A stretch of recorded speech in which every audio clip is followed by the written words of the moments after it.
Hey everybody. Ooh, how'd I get there? I'm at the table. I hit the wrong button. Hey everybody. How do you stream? How does that stuff work? Hey everyone, welcome to another round of Canje Plays. And while I remember how to play a board game on stream, um, we are here to play Hexplore Volume 2, The Forest of Adrimon. So far I've played 3 of the Hexplore series, but in this ongoing, I don't know. It's like I don't know. Maybe the Magi's she's cast a spell on me because I've missed 3 of these and had to push this back 3 times. But I want to play through the next one, Sands of Shirax, then Domain of Mirs Noctis, and then Towers of Gadai or Mountains of Gadai. I keep saying towers. So we're going to have some fun playing today. It is it we my job is who are you, Barrett? Click wrong buttons. I know. I gotta throw us around, right? I gotta just keep like clicking and throwing us around the different screens. But today we are here to play The Forest of Adrimon, which is book 2 of the series that I've played, which is volumes 1, 2, and 3. This is my favorite one, but a lot of people have told me volume 4 is the hotness. So I will, when I get to volume 4, we'll try it out and see how it goes. Before I begin, just want to say thanks to my patrons, subscribers, and if you're neither coming in to hang out, thank you and welcome as well. As you notice, it's Thursday, a work day, and I'm playing games. That's because my company is on holiday for the 4th of July, which is celebrated in the US. So we are going to be playing board games on this. Today we're going to be playing this, and then tomorrow Lands of Evershade, and Mark will be here, which will be a lot of fun. I think I did the before I begin stuff, so there's gonna be some shifts to how this game is played, but it's my game, play it how I like, right? We'll be playing double up, quick play, 1 player with with not giving 2 flying flips about food, basically. All right, cool. Let's get down to the table and do some setup, and then get going from there. Sound good? Sounds great. Hey MP fam, how's it going? Alright, so we are here on the table. Man. It's like it's so oddly shaped that I couldn't zoom in anymore to really get it closer. But it is what it is. Oh, and we'll be adding by default the LCG to this. So if you've never seen that, we're adding the LCG to this. Part of stand up. So stand up. Good lord, I'm still at work. Hey Frederick, hey Jess, how's it going? How's it going? The rules police have been yeah. Oh, I plan to get comments. Why is the board set up like that? That's wrong. Because this is how I play it. I don't like I'm not a fan of kind of like the blank explore searching where the board's empty out. So I usually just build out the board. And that's how I play, right? When you could play your game your way. Or however it's supposed to be. This is how I do it, and this game is still a lot of fun. Since we're playing double up, that means that we start with the charm of the Autumn Court, which is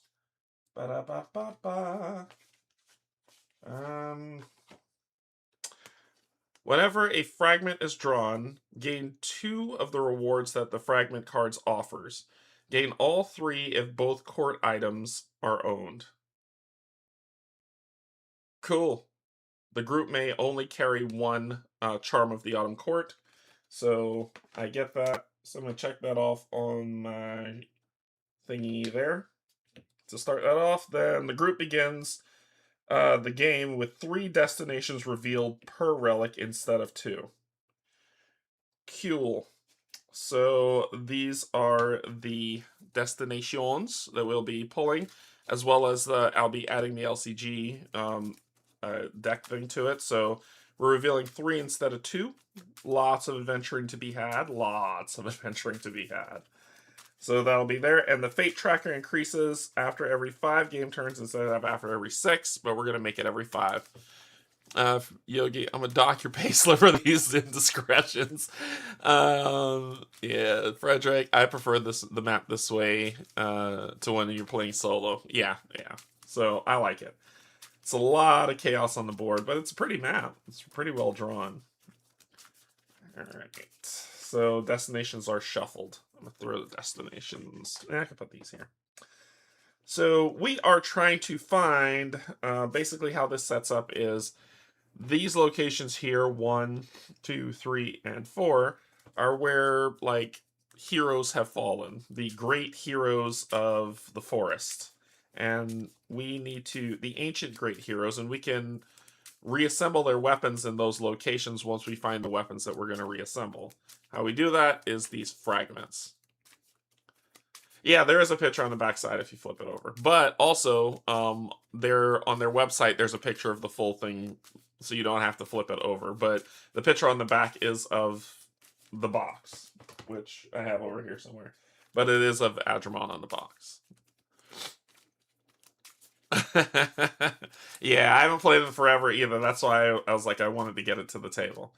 So we want to get, we're searching for fragments, right? We're searching for fragments. So we're going to shuffle these up. Let's see. I'm going to do this properly. I got the book with me, like I'm smart. I'm smart, people. Smart. Let's see. We're going to do player setup in a second, because that's going to be fun. Yeah, it's going to be fun. Circumstance, shuffle. Yeah, 1 relic on each of the 4. So we're doing shuffle these up. I got an email saying G.I. Joe Rise of Cobra should be here Friday, so I'm going to be playing that this holiday weekend. Nice. Very nice. All right, we've got part of the shield.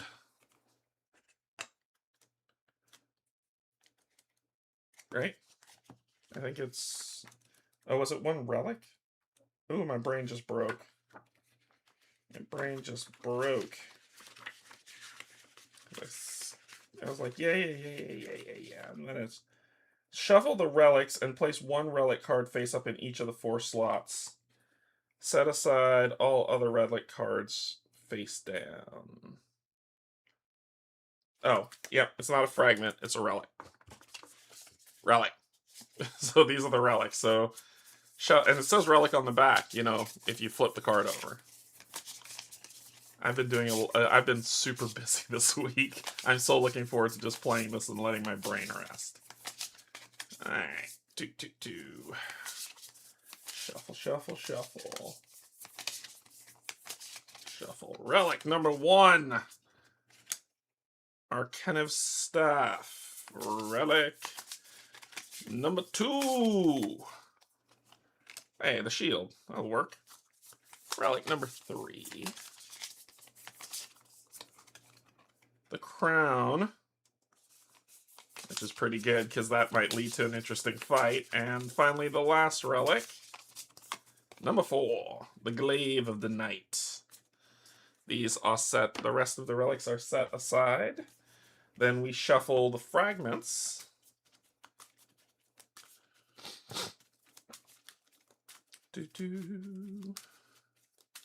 How is everyone doing today? I am in such a haze. I'm a mess right now. Alright, I'll put the relics over here. There you go. Alright. Next part to set up. So let's see. Shuffle the relics and place 1 relic card face up in each 4 slots. Set aside all the relics face down. Shuffle and place the destination deck and flip 2 destinations face up over each relic, starting with the first relic.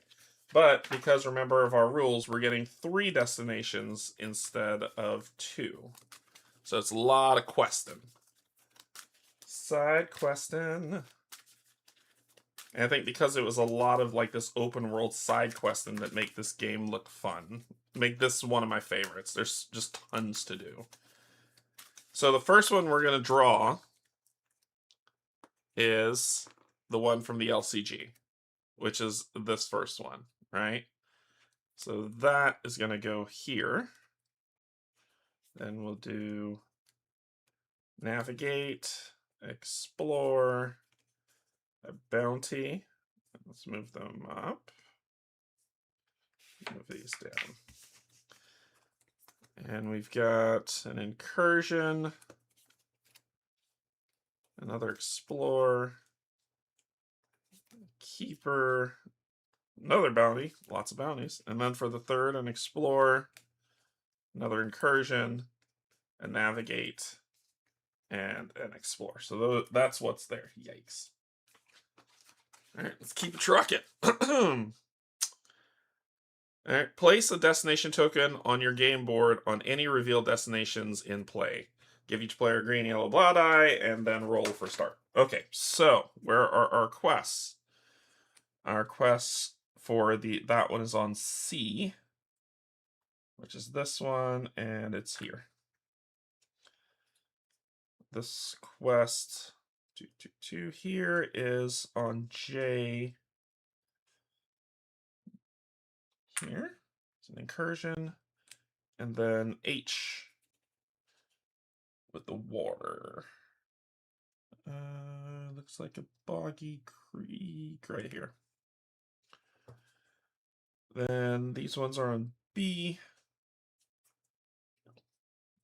with the weird looking stream thingy.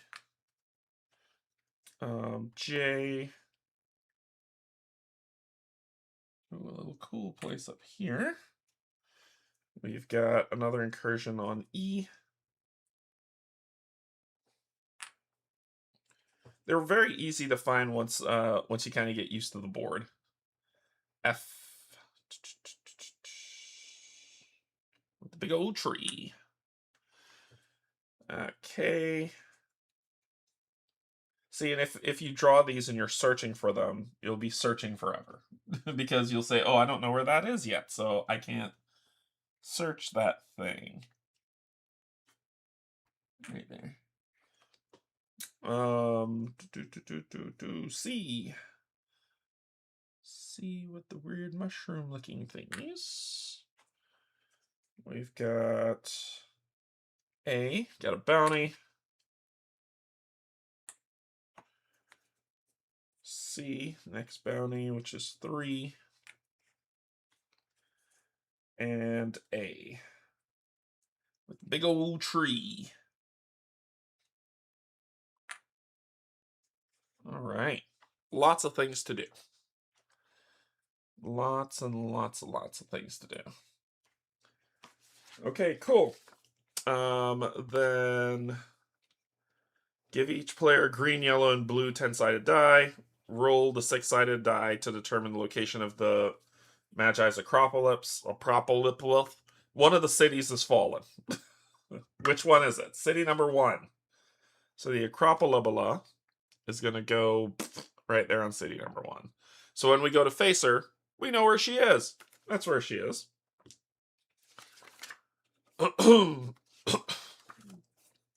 Alright, let's go back to the setup thingies. Alright, so we've did all that. We're going to leave it at 6 turns instead of 5, because that's just how I roll, and people will have to live with that. Then the next thing is power-up cards are drawn and applied to all heroes. That would happen anyway. Before the game begins, the group draws 3 power-up cards and gains their bonuses. Power-up cards, and these are if you're going to ask, did I go all in on Hexplore and do I have all the stuff? The answer is yes. Yes, I have everything. I think I do have everything for Hexplore. I have the Fall of the Ancients, I've got the Clicks Madness, I've got the side adventures which I want to play. Like the smaller side adventures look like a lot of fun. The Clicks Madness stuff was fun. Definitely hard to stream. It's hard to stream, but it's fun. Shocker. Yeah, the book adventures are hard to stream, only because there really is no there's no way to show that where it makes sense. Like, it would be me drawing a card, reading. Me drawing a card, reading. So it becomes very difficult. I did a like shorten a video of me playing some of Clicks Madness, and while I really loved it and enjoyed it, it was very time consuming to edit. And so therefore I was like, but that was the only way I could show it. So since it's just me and I don't have somebody who loves editing so much, I was like, I can't continue doing that even though I really like this game. So it's probably going to be one of those games I play off stream. Stay a while and listen. Alright. Alright. Beep, beep, beep. We'll take the top, put it here, and then the rest of it's there. So I'm going to draw the top 3. And remember the rules for double up. 3 power-up cards gain their bonuses, and whenever we gain power-up cards, the group begins movement by 5. Oh, this one is the 1-player rules, right? I think it is. No. No, it's one of them that says, like, when you gain cards, you gain 2. And I know that was for Valley of the Dead King, but I believe it works here too. Before the game begins, draw 3. All heroes are applied. The group begins movement. The group begins with the Charm of the Summer Court, which we'll get to. Sentinels do not appear at all, and we reduce her health, but we'll see. All right, what are our 3 that we are getting? Ooh, what happened there? Table. We are getting Defend and Second Sorcery going up by 1. We are also getting all skills go up, so that is Navigate, Explore, and Survival. Not abilities, just skills. And we're also boosting Navigate by 3, which is fantastic. Alright, so that's what we're going to have. Our champion for this fight, champion. I'm just going to call him Brad. I can't think of a name for it, and I think when I ask people, always like naming things are difficult. So our champion will be named Brad. Brad the champion. If you know Brad, tell Brad he's a champion. Or she. Alright, Brad, our champion Brad is going to be, his race is going to be Fallen. So he survived the first one. Once Servants of the Dead King, Fallen once have thrown off his influence and are now cursed forever and on death. You use health to power your masteries instead of energy, and die only when your energy reaches 0. Yay. So Brad is Fallen. Alright, so Brad's health... Oh. Before Brad was a Fallen, Brad was a peasant. So life is hard for most, that you realize. If one thing is certain in this world is that nothing worthwhile comes easy. Hard work and toil are rewarded tenfold in this life. Power in numbers. You heal for free each time you leave a location that sells healing services. So every time I leave a city, I heal. Work ethic. Once per game turn, after you fail a skill roll, you may spend 2 energy to re-roll the die. If it fails a second time, lose 1 additional energy. So you gain influence proficiency when facing an opponent who can be influenced. Your attack action may affect their influence vital. Okay, cool. And since we don't care about food, we don't care about that. But as you can see, the minimal boost that's happening. This is their aspect that we're doing. How are we? We are also, our trait is we're going to be tough.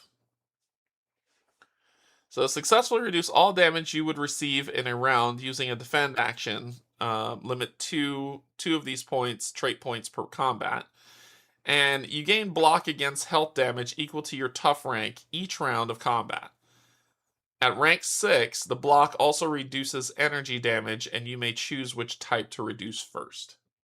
So right now I get an instant block because I'm tough. And what brought me back to life? This familiar evil living sword. And we're going to call this sword Kevin. So Brad and Kevin. Ooh, that's horrible writing, isn't it? Let's see if I can write it properly. So Kevin brought Brad back. Living Blade. You may choose to wield this familiar each combat round, gaining a boost to your attack rank equal to Living Blade rank. Cool. When it is not wielded, anytime you use an ability to target an opponent, it attacks that opponent, dealing piercing damage equal to living blade rank. This effect ignores Aegis, which is probably like something from Domain of Mirrors and Noctis. At rank 5, when wielded, your attacks are piercing. Cool. So I just cut through everything. Awesome. So Kevin brought Brad back. Oh, this is gonna be fun. All right, so let's get ourselves set up here. Our health starts at 10.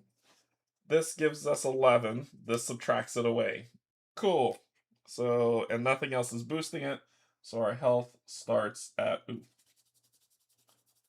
Yeah, we put it here, 10. Our energy starts at 6 plus 5, so that's 11. Nothing takes away, nothing adds to it. So we are at 11 for energy. Nobody puts Kevin in a corner. Our attack is 5. This makes it 6. Nothing takes away from it. Nothing. This takes away from it. So it's 5 plus 5, 10, minus 1, 9.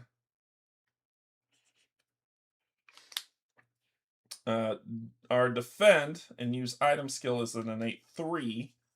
This makes it 4. And that makes it 5. Our first mastery is a 1. This makes it a 2. And that's what it is. Our second mastery is a 1. This makes it a 2. Oh, wait, the first mastery goes up plus 1. This should be a 3. Whoopsie. Alright, so this is a 1, 2. Oh, wait, no, that's for the second mastery. This is right. This is a 2. And this is a 3. There we go. 4, because of this one.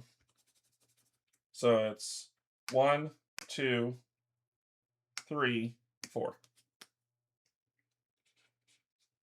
I could count. Our favorite opponent is undead. Not sure we'll find a lot of that in the woods.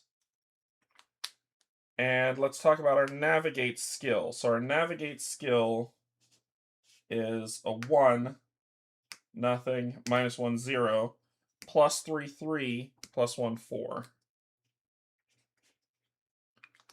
Our explore is a 1. Oh, plus 1, 5, right? It's 1. Let me recheck navigate. 1, 0, so it's 0, 3, 4. Oh, I did do it. Okay. This one is 1, nothing, nothing, 2. And survival is 3, 4, 5, 6. We don't care about food rating. We could give two snots about that. Put these over here. Those are done. Yep, I did all these. Those are done. This living blade, it looks like it gets our fight skill, I believe, because it says 5, 7, 9. You may choose to wield this familiar each combat round, gaining a boost to your attack rank equal to living blade rank.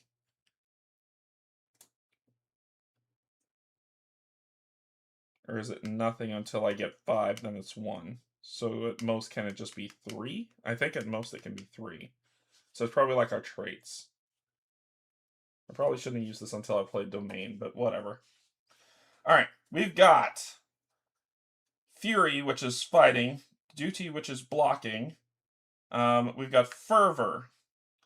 So Fervor says, deal health damage equal to Fervor rank plus your glory. Well, let's find out what glory is. Glory. Gain 1 glory each time you succeed a stat test outside of the skill phase.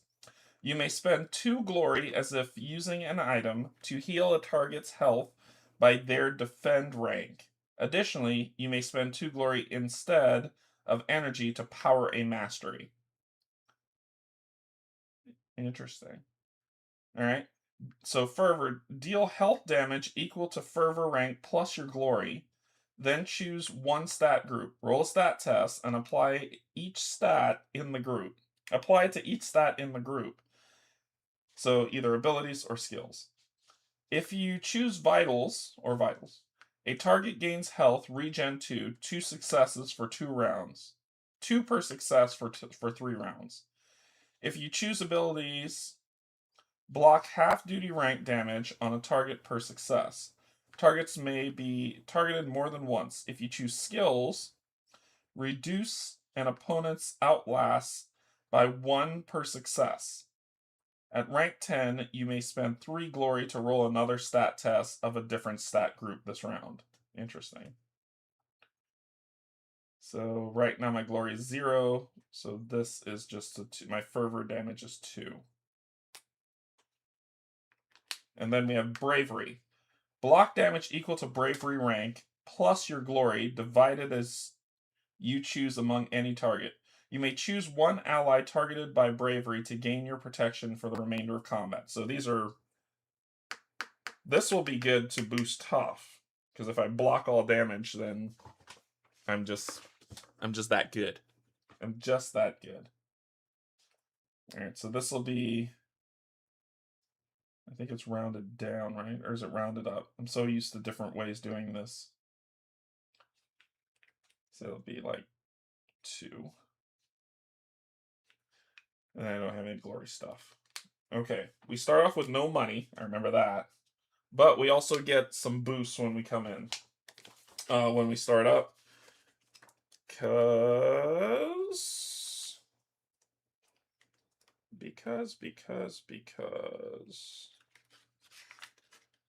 Where is it? Starting locations. Alright, there are 5 enthralled cities outlined in purple. That 1, 2, 3, 4, 5. Roll a 6-sided die to determine which enthralled city your group starts in and place the group pawn there. The Magi's Acropolis is treated as having both a hex and the enthralled city's number that the Acropolis covers. Okay, so we rolled a 3, so we're starting 3. And we'll read that in a second. Roll the 6-sided die again and wander in the direction indicated on the wander compass. When the game first begins, you'll loot the enthralled city in a slightly different manner than you normally would. So 4. So we're going to move here. That's where we're wandering to. All right, so now we're going to get starting equipment. So you have mysteriously escaped the Magi's clutches and grabbed what you could when you escaped the city. Each hero rolls their 10-sided dice a set number of times based on how many heroes are in the game, and consults the searching for gear section of the enthralled city's placard for what they found. Okay, so we're gonna the gear upgrades we're gonna roll 3 times. So we're gonna roll gear upgrades, 3 upgraded rolls. We're gonna make 3 rolls for gear upgrades on these and see how these things go. Cool. And we'll be back to that because there's another thing here, because we also gain a little city special thingamadoo hickey. We're at City 3, right? Which is Connacht. The best apprentices for the art of smithing used to be found in the city, Connacht. Hammers sound on steel from dawn to dusk and into the night. Each hero gains a +1 rank increase to an ability of their choice. To an ability of my choice will help me start that off. Let's do shielding to go to 6. Now, let's talk about what we're going to roll.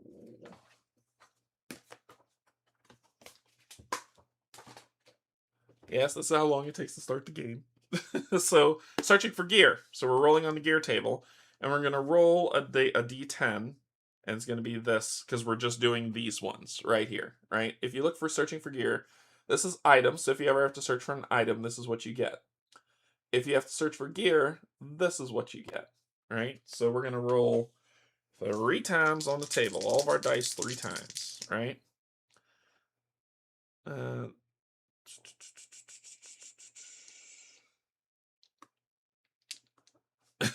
It's the only problem if we can die in 2 minutes. Yeah, all that's set up to die in 2 minutes. Let me make sure I do this properly, because I know the rules lawyers are standing by. Alright.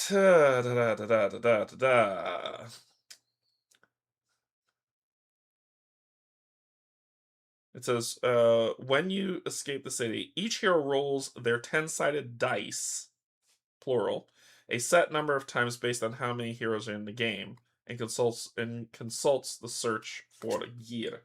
And when we're rolling dice, oh, that's just an attempt to destination. Okay, so searching for gear. Let's do it. We have 6. We raise our first mastery by 1.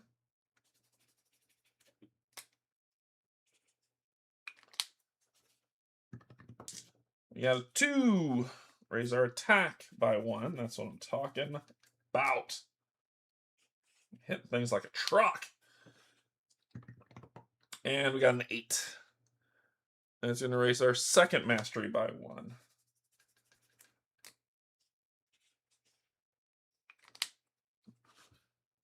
Alright, so that's the 3 we do for that. It didn't say items and loot, it just said gear upgrades, which is what we did. Each hero chooses the roll for either gear upgrades or for items. Before each roll of the die, if you choose to obtain items, you also gain. So, some games are like that. You reread the rules and still go, what is this? What is a die? Hey, Billy, how's it going? Yeah. All right. I think we are set up to succeed. Okay. Every round, this timer is going to keep ticking. And basically, this number is going to keep going up and up and up and up and up. And this is our timer for the game, right? This is our, she's kind of the Magi's retaking our mind from us, right? So every round, she's going to tick that up by 1. And what happens is, when that number exceeds the highest stat I have, we lose the game. So right now, my highest stat is 11. So if this number hits an 11, game over. I lose. She has mind wiped me. And what you're supposed to do is that if it's higher than a stat that you have, right, then that stat shuts off. And you just start failing stuff. That's kind of how that works. So basically, right now it starts off at 0. But after 2 rounds, I won't be able to explore anymore because I'm like, huh, what? I'm so confused. Why am I confused? And that would be super duper bad. Come on, where are you? Where are you? Where are you? Rocks and fragments. Challenges. Why did it not go to her? I think I'm gonna do Hickey. Destinations, game options. It should have gone to her. The Magi phase. And it never does. Huh, interesting. Interesting-o. Encounters, bosses, resolution. Yeah, it'll say it on the placard. But basically, that's what happens. She starts shutting you down. Until Dawn of Madness has me in the I'm so confused. Dawn of Madness is an interesting game of confusion. It is an interesting game of confusion. All right, our city. If there was ever a place to find weapons and armor, Kanak would be it. You step into the richly adorned city, once praised for its art of smithing, hoping to find something, anything of value. You hear sounds of labor and toil as you carefully move through the city streets. It is a strange truth, realizing that these inhabitants have no control over their lives. Move swiftly, lest they hear you. Alright, so when we enter a battle site, when we enter a waypost or a grove, and when we find like different stuff that's going on. Oh, and sorry, before I forget, because I'm skipping over tons of stuff to try to get started. When we go quick play, we gain the Charm of the Summer Court. So that is another one. So we get that one, and we get Charm of the Summer Court. So what do these things do? Charm of the Summer Court. Whenever a fragment is drawn, draw 2 and keep 1. Reshuffle the other fragments. Gain both fragments if both court items are owned. The group may only carry 1. So we draw 2 cards, and then when a fragment is drawn, gain 2 of the rewards. So 2 rewards, 2 fragments potentially for what we need for that. We did the 3 power-up cards. Yeah, double up is supposed to give us like double up. It's missing from the rules, but that's what we're going to do. We're going to double up. Whenever we gain a reward, we're going to gain 2. Okay, let's go ahead and get started. Our movement is going to be normal 5. Cautious is 1 to start. Or if we're on a road, cautious movement will be what it is. So we got a bunch of quests to do. I don't know if we want to do an incursion. Where are we? We're on B. A bunch of stuff is on J. We can explore J. And there's an incursion on J. There is K, but we also want to do this, which is C, which is the story to get here. So we probably got to take the road and make our way there. All right. Let's do the thing. Let's do the thing. And I have the how this stuff works here, right? Okay, so we're like, Kevin, where do you want Brad to go? Let's see. We can do, what's B? Ooh, that'll work. 1, 2, 3 for our movement. So we move there. So that's movement, and we move normally because it says 5 hexes is normal, which means we have to roll Z3 on our skill test. And the rule says for this, when rolling skill dice to attempt a destination, we roll twice. So instead, this is just a 1. Let's see what we got. We have a 7, a 6, and a 4. Cool. So we're going to wander. Where are we going? 1, we're going into the mountains. Awesome.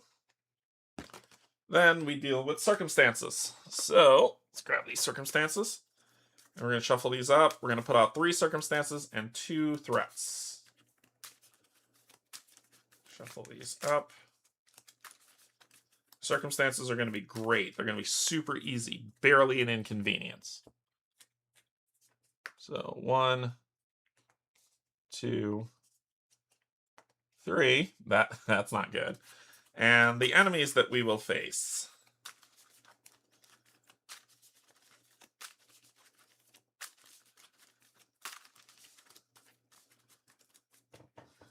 I'm gonna have 1 and a 2. All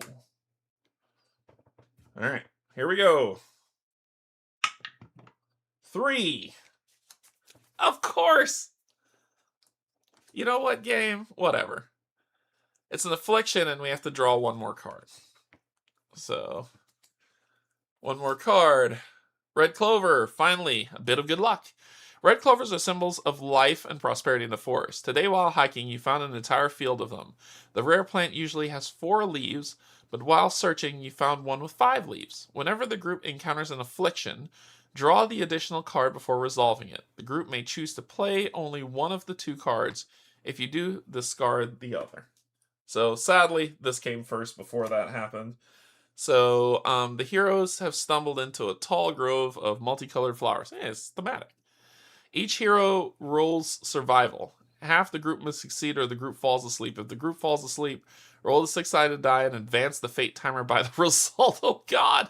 How many days have passed? If the group succeeds, they manage to harvest the mysterious plant and gain 2 moon roots instead. We know how this is going to go, right? All right, so we need to test survival. This I can do with 2 dice. Because this is not a skill check. This is not that check. A 2. I'm taking it. We passed. We succeeded. They managed to harvest the 2 moon root. 2 moon root. What are moon roots? Moon roots. Not something I could buy at a grove. Not something in a battle site. Not something at an enthralled city. Let's see. Oh, that's monostone. Green fire potions. Elixirs. Oh, is it at your grove? Infused seeds, essence vines, heart of the forest. Get some dark relics if we want. Yeah, I don't know what the hell a moon root is. We'll figure it out. Enthralled city. Sentinels. Battle sites. Yeah, here we go. Moon root. Wait, they're from wayposts. Moon roots. This potent herb alters the metabolism. Jeez. The group may move up to 2 hexes during the event phase. Using this item damages the heroes. Each hero suffers 2 energy damage. Why would I ever use that? Alright, anyway. That was the circumstance. We refill. Then we go to the event. We did just do that because we would skip the event. And then the villain phase. Increase the tracker by 1. So this goes... boop. And then once it gets to 6, it goes to 1, and then it resets itself. Cool. That's it. Flip it back over. We will move cautiously onto here.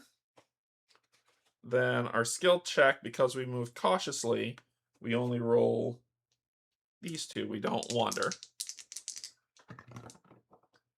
Yeah, 10 and a 6. Cool. Then we skip the circumstance phase and we do the event phase because we are on an event. And that event is this guy. So navigate. All right, let's share with the class, shall we? Hidden power energy. The spring thaw can make raging rivers out of gentle streams. You found a beaver dam obstructing one such torrent. To make the dam stranger, they used fragments they found in the riverbanks. Unfortunately, retrieving it would flood the area. If you tear down the dam, roll the 6-sided die. Next turn, as your entire movement, the group moves half this amount down the river, cautiously away from the mountain. Challenge. Instead of destroying the dam, all heroes may sacrifice 3 energy to safely extract the fragment without flooding the area, and may move as they choose next turn. Okay.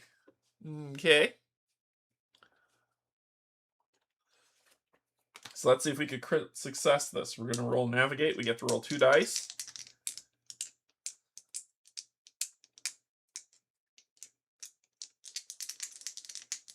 Let's see how we do. 2 and a 3. That's a pass, buddy. So we didn't get the critical success, sadly. However, we do get a fragment, and we get one of those infused seeds. Do they have a count for infused seeds? Yes, they do. 1.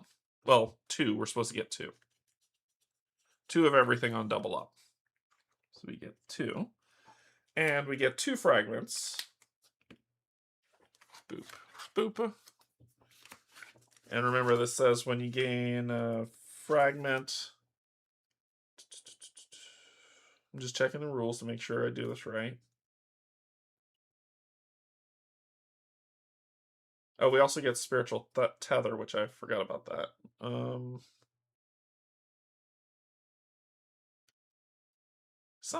it's this bomb. And we have spiritual tether. We have that too. So spiritual tether.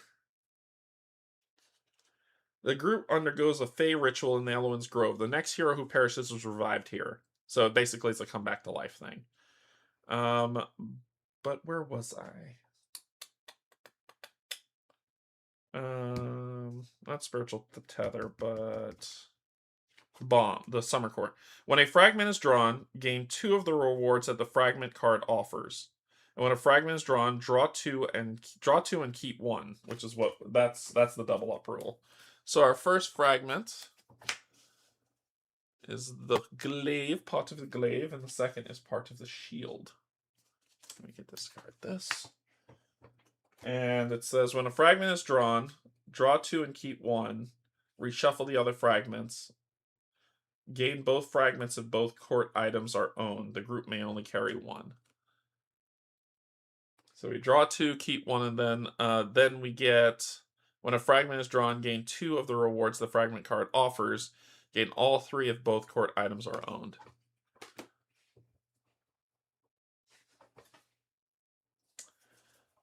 Okay, so we'll do the glaive. We'll do the glaive.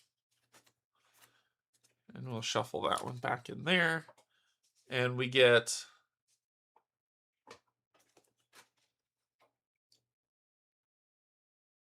two of the rewards. I'm gonna go the shield and the power up for the 2 rewards. So the shield will raise me to 7, and I'm going to house rule kind of the I'm gonna house rule because this is supposed to be a fast game. I'm gonna house rule the thing from Valley of the Dead King, where I get 2 instead of 1. And the 2 are +1 to defend, +2 to attack. So attack's going to 12, and defense going to 8.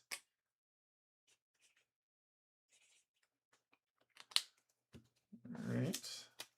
And we have part of the glaive, so that is part of our stuff. These are discarded.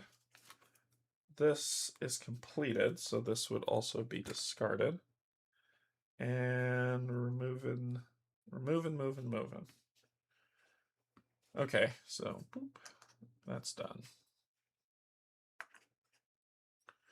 All right. I think we're doing okay. We're doing okay. So that was the event phase. All right. Yep. Then it is the Magi phase. So blip. And now we're going to start moving faster and faster. Okay, what's next? We can't cross the mountains because we don't have climbing gear. So we would have to go around. But I want to get here, so we're going to do 1, 2, 3, 4, 5. We're on a road, so we're moving. When you're on a road, it's considered moving cautiously. So we don't have to roll for craziness. We just need to do this and this one. Yeah, nothing. Whole lot of nothing. Then we need to do the circumstance. Boop. 2! Let's fight some stuff. Hey, Mike, what's going on? Let's fight some stuff. So we're fighting this bastard. So it has 15 health, 20 energy, 14 to its influence, which I don't care about because I'm going to kill it. It's a spirit. Ooh, it does a lot of energy drain, which is bad. Remember my undead thing. My undead life. So it's 15 health, 20 energy, and I think that's their soul shield. I think that's what that one is. Let me double check. I think it's their... Oh, no, it's their influence. It's their influence. Influence of 14. Okay. So, this is what we're taking on. Round 1. Fight. Okay, so you're a spirit, which means I don't get bonuses on you. I still have to spend 1 energy to block 4 damage, which should be enough. So I'm going to spend 1 energy going to 10 to block to use half of this. So that's 4. And I'm going to attack for 12. What are you doing? 1. Single target, 4 non-lethal corrosive health. Raise health 10. Why are den trolls so angry? So raise, let's see if raise raise X as heal, except the total healing may exceed the target's maximum vitals, temporarily increasing it. So it does boost it past. All right, cool. So you hit me for 4. You're attacking me for 4 non-lethal. I block all 4. So that is 1 tick here to block all 4. Because I defended against everything. And then I hit you for 12, taking you from 15 to 3. But then you raise your health by 10, so you go to 13. And does that cost you any energy? No, it does not. Okay. I think you erased the wrong energy. Oh, I did. You're right. Ah! Thank you, Frederick. Thank you. All right, so I messed that up. Okay, you haven't boosted up yet, and I have to spend 5 to boost you. Next up, and gain 1 glory each time you succeed a stat test outside of a skill phase, which I did. I succeeded on 2, so I should have 2 glory right now. Forgot to do that. So now my fervor damage is 5. No. All right, let's do this again. We'll go down to 9. And we'll attack you again. What do you got? 3. You're going to try to hit energy, 3 targets. Reflect 2 back. Negate the highest damage attack any one opponent suffers this round. Negate the highest damaging attack, and it'll cost you 2 energy. So it'll take you to 18. Did you just block me? I block you, though. You don't hit me because I blocked that. And you negate the highest damaging attack any one opponent suffers this round. So I basically, my sword whiffs through them. But I did negate that, so I get another one. That's all I can gain this combat phase. I'm going to die if I keep doing this, but it's for a good cause. Hex.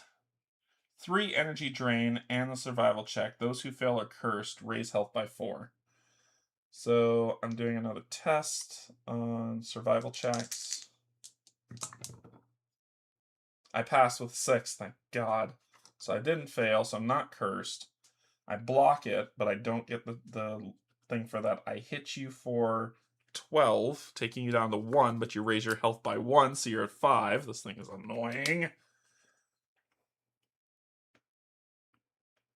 Sapana has evasion 8. What is that? Sorry, I'm looking up keywords here. What does that mean?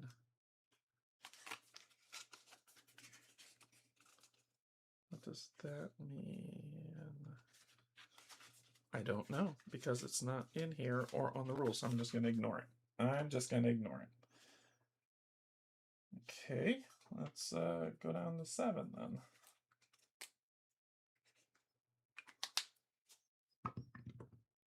Two, that's enough. I block it, and I hit you for way more than what you have, so you die. Thank God. All right, you're dead. I get 10 gold.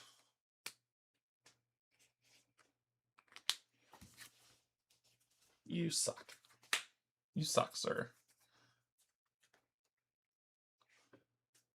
Okay, so that was the circumstance phase. Boop, look how fast this game's moving. Alright. Movement phase. 1, 2, 3.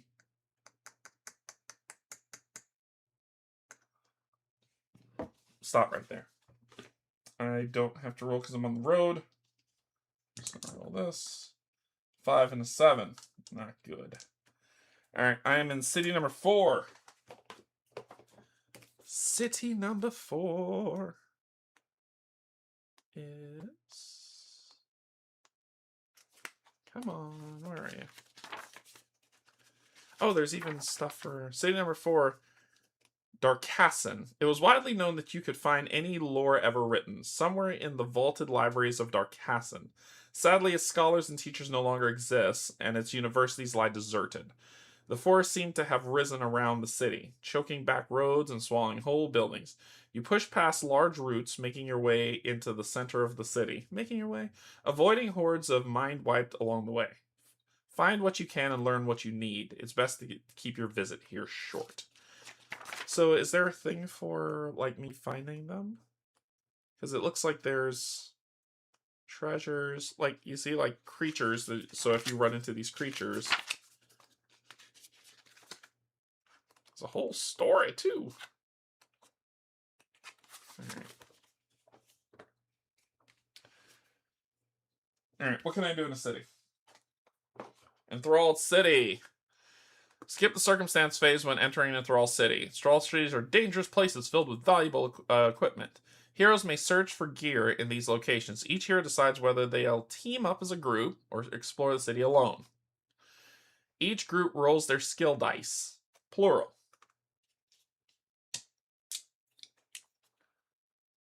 Consult the table below to determine how many successes each group achieves. Okay. And this isn't part of the skill test. This isn't part of the skill check. I get to roll all of them. Here we go. Alright, so I got a hex on that one, and that's it. 10, 10, 9, 5. Ooh, I did pass that one.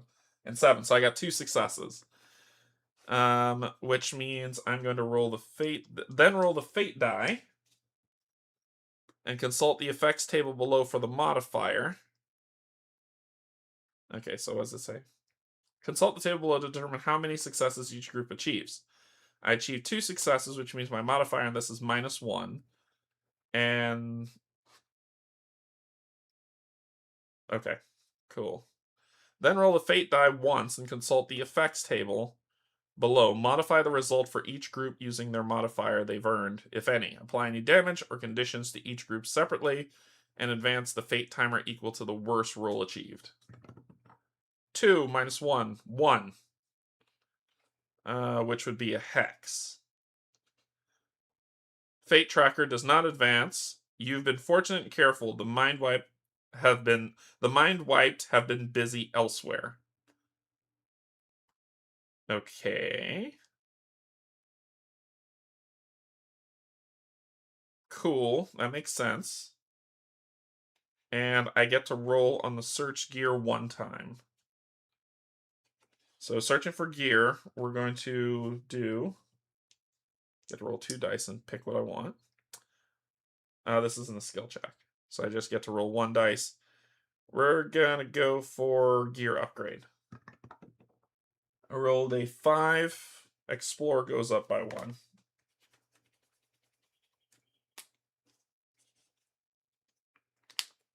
And that's how you loot a city. Okay. So that was the event phase, right?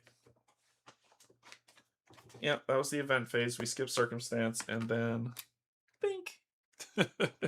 it's moving so quickly. Alright, let's see if we can get here. 1, 2, 3, 4, 5. We'll stop there for the day. And we only have to roll these 2. Survival 2. If you succeed, you do not have to consume food. Yeah, that's it. Okay. We're on the road again, so we got to roll on circumstance. Of course it's a 1. Always. Boon. Roll the fate die and see what we find, and we have to draw one more card. The circumstance.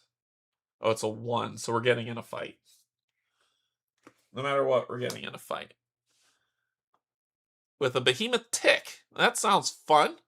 Cool. So what do we find on this? It's a 4 bone charm. 'Tis a bone charm. What is it? Tell me. Bone charm. Bone saw is ready. Oh, here it is. This shaman's focus can be used to teleport the group to a battle site. Oh.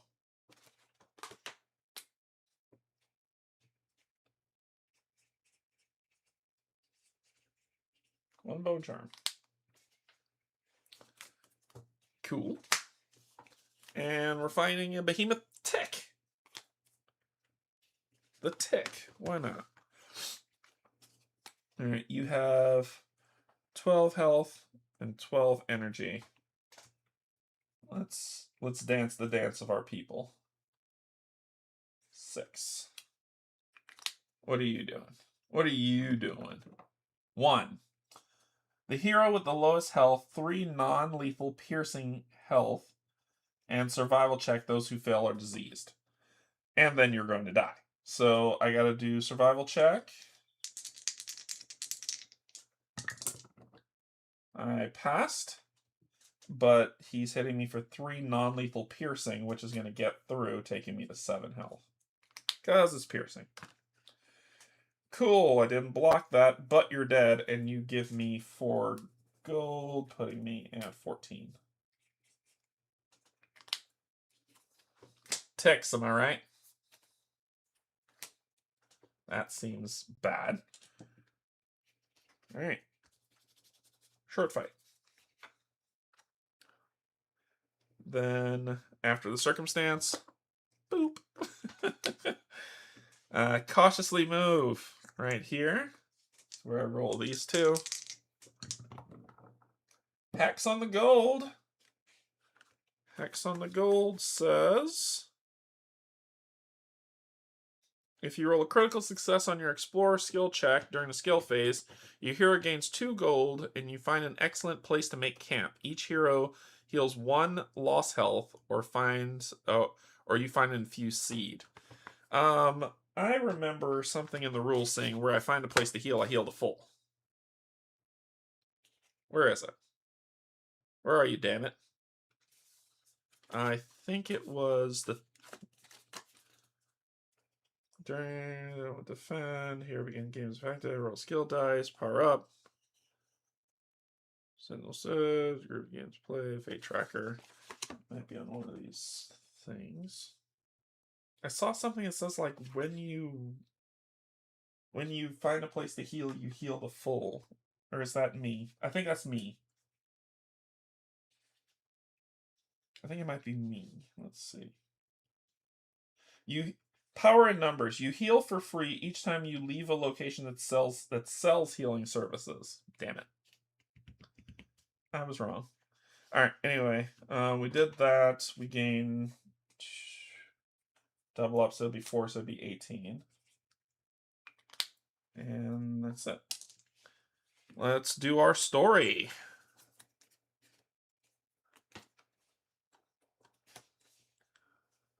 The Last Hero. Pananchiru. This quiet grove instills a feeling of dread and sincere forlorn. Among dust, you hear a thrumming sound, and a pulsing field of energy appears. A diminutive creature steps from it, ethereal and ghost-like. She communicates with you through her own memories, and it only takes a moment for you to realize this creature died at the hand of Adrimon. She was a Corrigan druid named Panachi Rue, and her spirit seeks to help you. This rhymes. She knows where a fragment of her broken relic exists. Roam as your movement next game turn, and she leads you through the forest. When you arrive in the new location, gain one fragment of your choice instead of drawing a fragment card. Ooh. Ooh. I'm about that life. Okay. But then we do boop, which puts this at a 1. Next phase. So during my movement phase, it says when you're so roam as your movement next game turn. So I can roam if I want to. Roam around the world without wings, without wheels. Now the song's gonna be stuck in your head. If you know the song, it's stuck in your head. Okay, so I'm gonna roam if I want to. So let's roam for. So do we just move? Because it says roam as your movement next game turn. And you could camp, cautiously move, make a normal move, but that would make you wander. I think roam is just, I roll this and I move in that direction. 6. Going up. 1, 2, 3, 4, 5. And then, so that's my roam. And moving to 3. Because I know, oh wait, no I don't. I might not have to move at all. I don't have to move. Put me back up here. What happens when navigate is critted? They save the group from wandering or find an essence vine they attempt to harvest. If multiple heroes, okay, yeah, we won't roam. Well, yeah, we won't roam. All right, so I don't have to roam, but I get to choose the fragment I want. And the fragment I want is the glaive piece. That'll work. It says, when you arrive in your new location, gain one fragment of your choice instead of drawing a fragment card. I'm going to gain the glaive fragment piece. And we are going to do some upgrading. So this is completed, which will lead to part 2. So let me move this to be here. So that's the next story point. And that is completed of the LCG. We have both sides of the glaive, but so we need to go get the glaive. But let's upgrade first. This is going to go to 13. And then I'm going to draw 2 cards. Boop, boop. Now this is fortuitous. Look at that. Plus 1 to any 2, plus 1 to any 3. Yay! Upgrade fun. All right, so to any 2, we're going to plus 1 to this, plus 1 to that. So we're doing, this is 11, and this is 12, which would raise this to 8 and 7.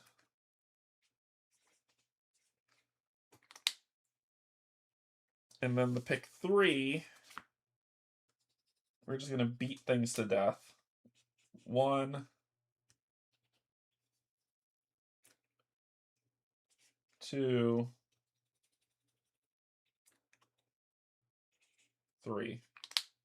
Oh, and I did block some more damage, didn't I? I passed the skill check, so this should be a 3. For when that guy tried to hurt me. Alright, I got it. I just need to go to gravesite 4, where I came from, to claim the fragment. So we've got 2 fragments, and we need to go there to claim it. So, claiming a fragment.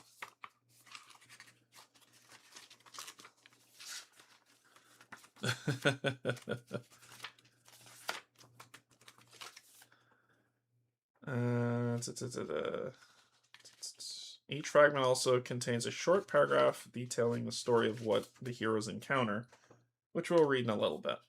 I want the damn relic. Once you found all the fragments associated with a relic in battle, you must travel to the battle site in order to forge your relic. Consult the battle site placard.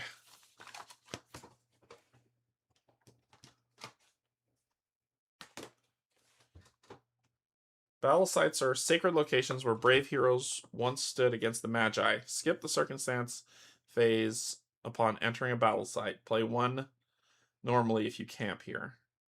So we can heal the full there. Because it says that's how we heal. Relics. To forge a relic, the heroes must return to a responding battle site with all of the matching fragments. During the event phase, if any one hero meets the relic's requirements, the spirit inhabiting the battle site manifests and sacrifices themselves to reforge it. Any heroes possesses for each relic the heroes possesses, increase the rank requirement to reforge and wield additional ranks by 2. I'm at 14. This needs a 6. We're fine. The glaive, right? It's the glaive. The glaive of the night. Ooh. Does that mean we're gonna fight a guy? Is the glaive the thing that this guy wants? The noble. The crown. The crown is what brings him out. And Hyperion's there. I should have seen if the High Guard showed up, but let's try it. Yeah, because I searched in the city, he should have shown up. Maybe. Okay, that was the roam. That was the walk to the wander to the circumstance. We go. 1. Menace. Death of a people.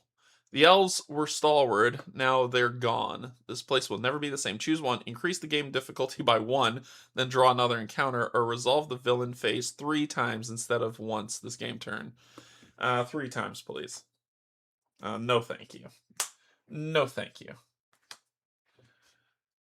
So, boop, boop, boop. And that's where you go. Let's see. Okay.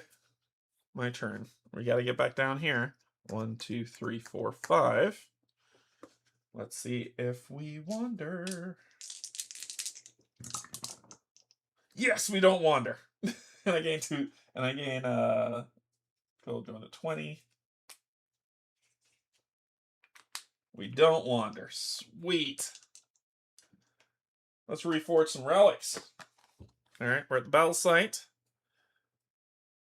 So this is 4. During combat, each hero gains a +4 boost to their action rank while facing soul-shielded opponents, and a +1 boost to their action rank while facing all others. So first, the group gains access to a single healing surge at each battle site, usable once per game while the heroes are there. The surge can be activated during any phase of the game turn and may be used in one of 2 ways. This use negates all conditions, afflictions, levels of starving, and heal all heroes' lost health and energy.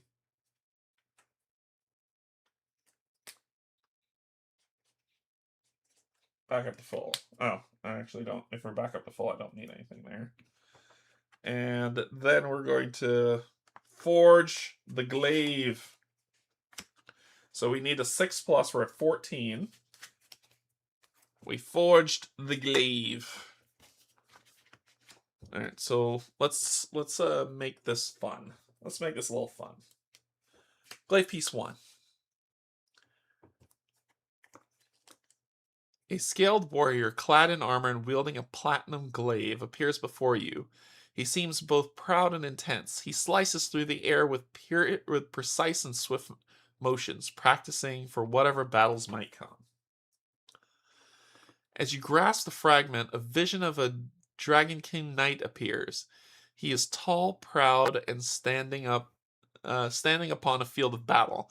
Enemies lay strewn about his feet, yet his eyes are on the horizon as if his quest had just begun.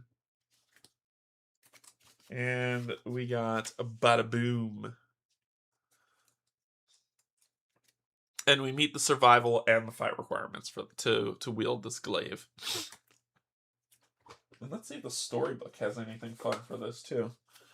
The fragments of the glaive float gently in an arc for a moment. Then he appears, the dragonkin knight, the weapon fully formed in his sealed hands. He holds this out to you and speaks. Where I have failed, you must succeed. Once per combat, you may spend 4 energy to negate an opponent's defend or block value. Ooh. All opponents get -10 the soul shield per round. Against the Magi, a passive ability is gained. The wielder gains the Magi as their favorite opponent. In addition, choose 1 extra number on the favorite opponent die. This die now Hexplode on this number as well. 1 for all heroes. And I gain +3 to fight and +3 to... Ooh, I gain these bonuses for it. So I get +3 to this, putting me at 10. And +3 to this. I was at 14, now I'm at 17. We're killing stuff. Alright, let's see if... Is there a story for the fragments? For the weapons? Game locations, items. I don't think there is. That would be cool. Battle site triggers. Entering, you feel a strong sense of conviction as you step into the serene, sacred place. A chill runs down your spine when you realize how quiet it is, as if the forest creatures are even paying respect. There's a connection here, a link to something of the past. Perhaps heroes once stood in this spot, defiant against the Magi. You feel a sort of kinship with them, though they are lost. Their will somehow lingers on, intent on destroying Adrimon's evil.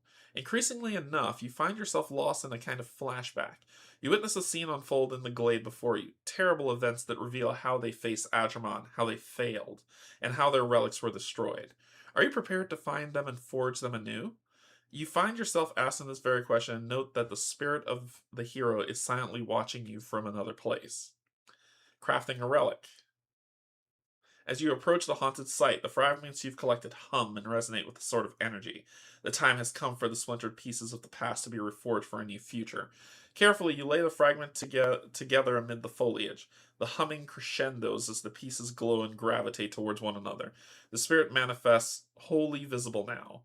The spirit supplies the last fragment, the piece of themselves that it's missing. As they fade, finally, with a burst of energy, all noise and motion ceases. Before you rests a physical relic, a piece of equipment that has the power to defy Adrimon. I'm okay with it.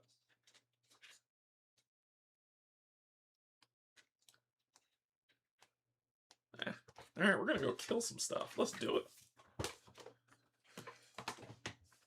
Okay. Okie dokie. So that was what happened at the gravesite. Boop.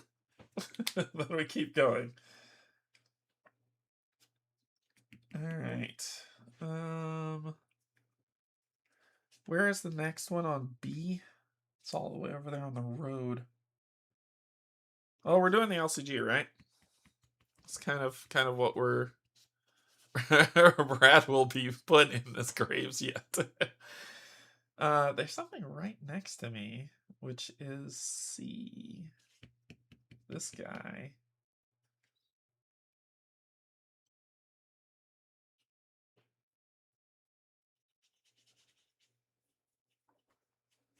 Nah, let's go do our LCG. 1, 2, 3, 4, 5. We move cautiously. Should we just roll these 2? Need 2 more money.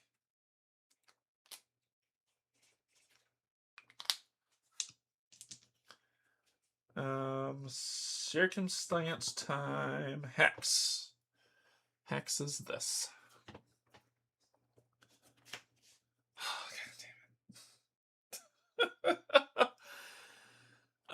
Oh, wait. I got the red clover. Whenever the group encounters an affliction, draw the additional card before resolving it. The group may choose to play only the one of the 2 cards. Yes. We're playing that route to get rid of the stupid card. Get it out of here. Good riddance. All right. What are we looking at? Root system discovery. You've uncovered a series of connecting tunnels under the forest. The ancient trees that must have existed here were larger than any in existence.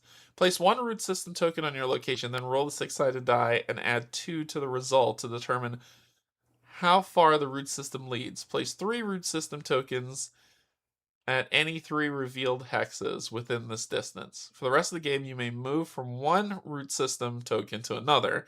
This is considered 1 hex of movement and cautious. Okay, so we are going to place a root system here. And then we're going to roll the 6-sided die. Sweet, 3. Then roll the 6-sided die and add 2 to the result to determine how many roots, determine how far the root system leads. Place 3 root system tokens on any 3 revealed hexes within this distance. 1, 2, 3. 1, 2, 3.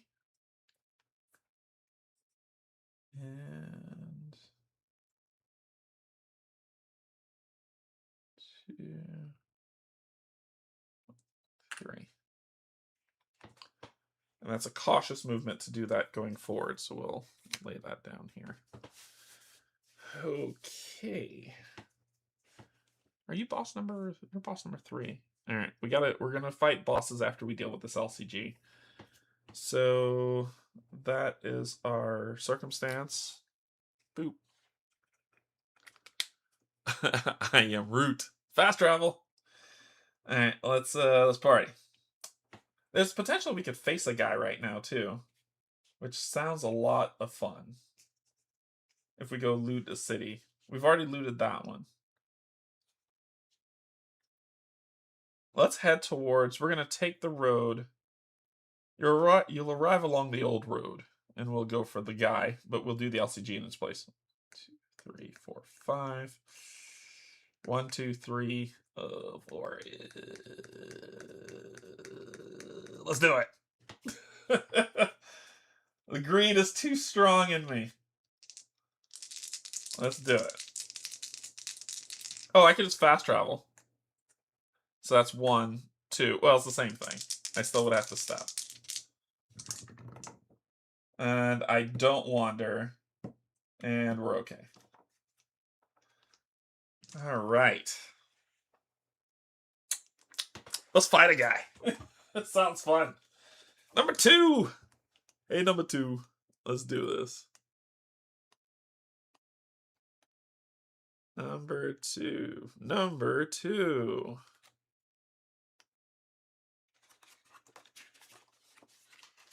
Bosses. The Death Moth. This is going to be fun. Few dare to enter the lair of the Death Moth. The giant insect hides among a maze of vile spores, many of which are carried on its back. You have heard of rare survivors, frightened, confused, and poisoned. Most who encountered this beast do not return at all. Be wary.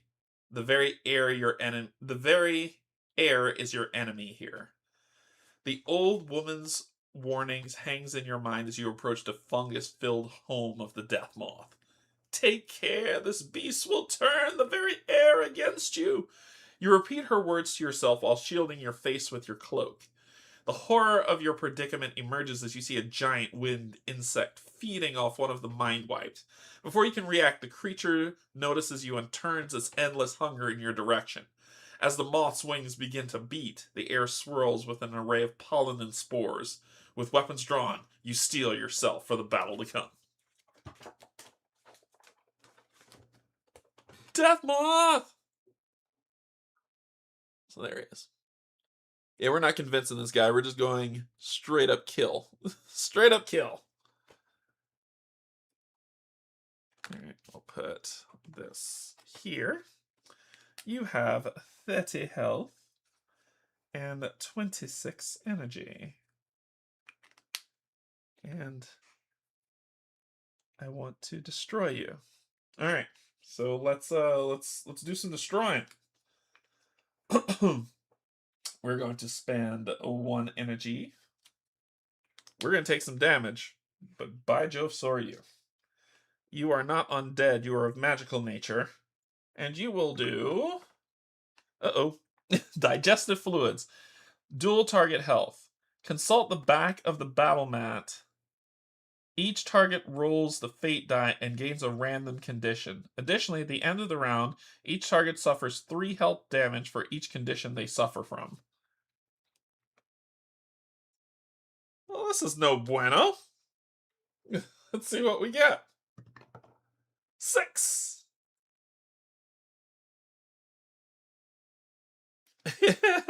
Unconscious.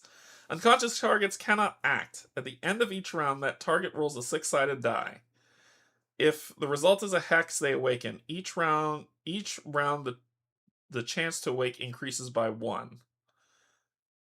Heroes may force an unconscious target to wake up by taking a defend action, but may not use items while doing so. The round after they awaken, the target suffers -3 penalty to all ability ranks. Wow. Well, at least the first strike hits. The first strike hits, but then I'm unconscious. So I hit you for 17. So you enjoy it. You enjoy that pain, you bastard. That was the most horrible roll I could have rolled. That takes you down to what, 13 health? That takes you down to 13 health.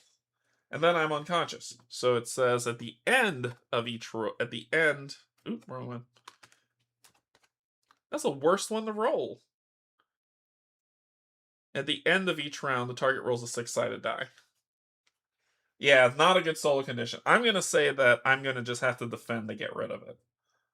So I roll a what? I keep forgetting. Just roll a 6-sided die. Alright, so I'm knocked out. So on solo, yeah, Kevin will wake me up. So Kevin's like, get up. So I will just defend. I don't have to spend energy, so I'm blocking 9 for whatever's coming. And what do you do to me? So at the end of the round, I'm going to take 3 damage. Okay, so what are you doing? 5.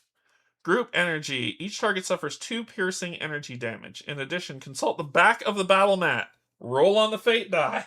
Okay. So I'm going down to 9. And... oh, yes, because a blood is 2 piercing. So it cuts through all my crap. And... back of the battle mat, fun. 3.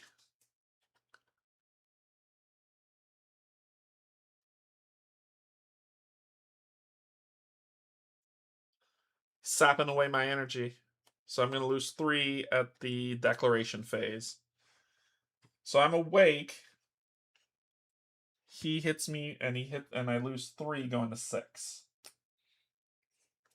Then I'm going to go down to 5, because screw you. And I'm going to go for the hit. -3 to all my stats, which is okay. That's still 14. That's still enough to kill you. What are you doing? 5. Make a navigate and group health, navigate, and survival. Each target suffers 2 health damage. Those who fail navigate are poisoned. Those who fail survived are disoriented. Failed navigate, I'd be poisoned. Pass survival, I'm not done, but we still cut you down. Oh, Kevin has piercing, doesn't he? Kevin, it says when not will, anytime you use an ability to target an opponent, it attacks that opponent, dealing piercing health damage. Oh, equal to its rank, so not yet. I haven't paid for it to be upgraded.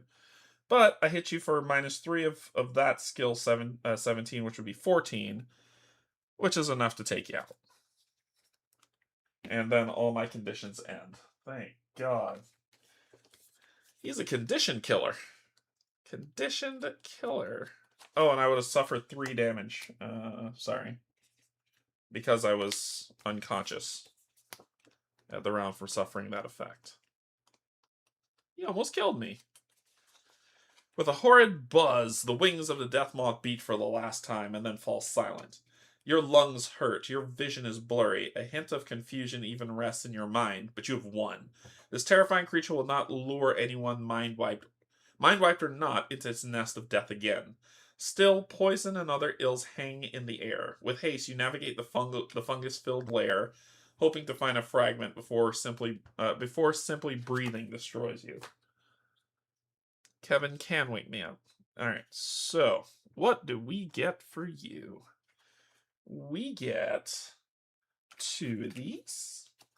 We get 10 gold going to 32. Don't care about food, and we get to draw 2 fragments and pick 1. The shield. We'll take the shield. Oh, wait. I didn't shuffle this. When I put it back, I didn't shuffle. Ah! There we go. Pull 2. The sword and the staff. The staff is there, so we'll grab a staff.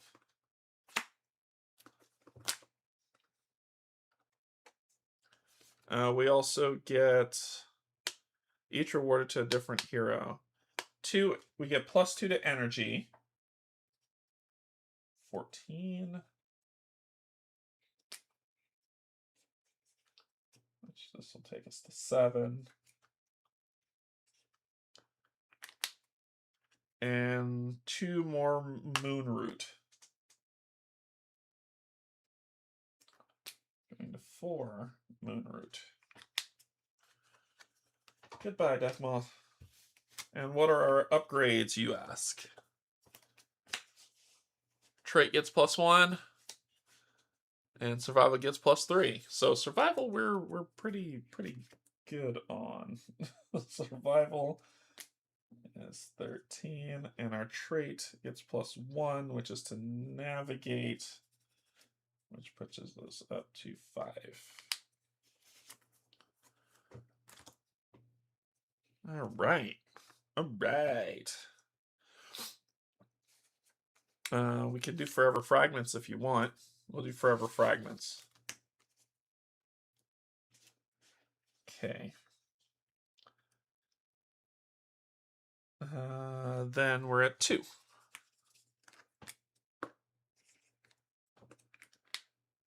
Fervor and Explorer are about to go bye-bye. Alright, 1, 2, 3 on the road. No, we don't. We're not doing the wander. We're doing 3 and 7, which is enough to find 2 more gold. 34. We need to go to the glade to be able to spend money. But we're at story number 2.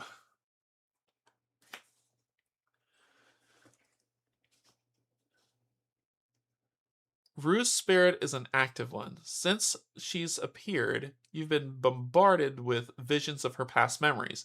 The animals and even the plants seem to lend their aid to you. All right, yeah, no problem. Have good rest. You've learned that a fawn named Alistrand has found another piece of Rue's shattered relic. Seek Alistrand the Keeper near the road leading into Kanak. If you succeed, gain 1 fragment of your choice. Instead of drawing a fragment card, challenge. Bring Alisan to an enthralled city, and she'll tell you more of Rue's gift. The group with a wand of ashes. Oh, and she will tell you more of Rue and gift the group with a wand of ashes. Okay. All right. Okay, so that's what we have to do. Let's see if we can do it. Ooh, this is a difficult one. Yeah, fail. All right, we'll have to try it again later. Okay, we did that, so we didn't have to do the circumstance, so boop. We're gonna camp. Camp lets us heal 3 energy and 3 health. 10 and 11. So this will take us to 10. And we're going to try this again. Oh, come on.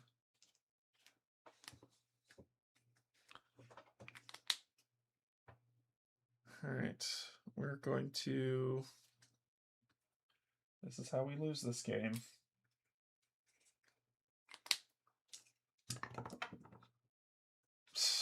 Okay. Put this back. Let's find that stupid grove. There's a portal there. There's a portal over here.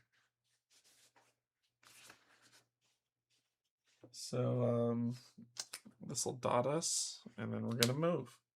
1, 2, 3, 4, 5. Roll and see if we wander. Hopefully we do. We do wander. We're wandering. You suck, game. Let's roll this. Let's see our circumstance. 3.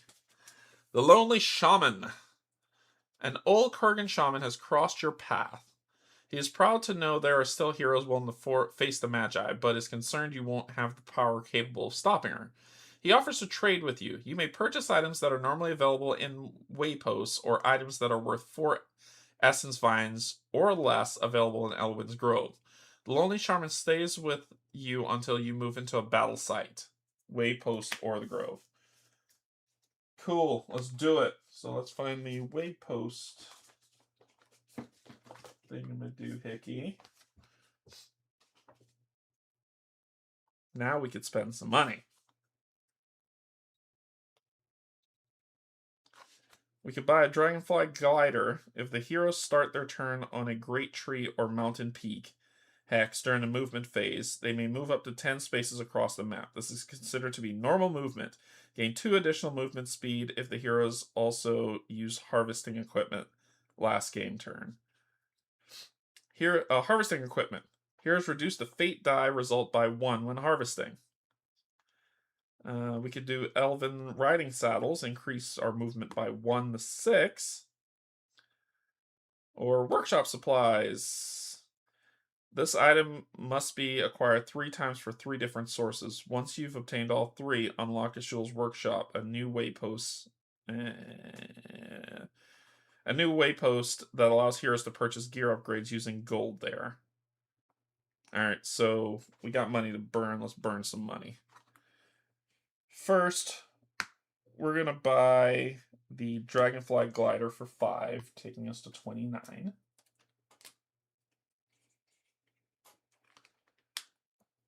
So we have the Dragonfly Glider.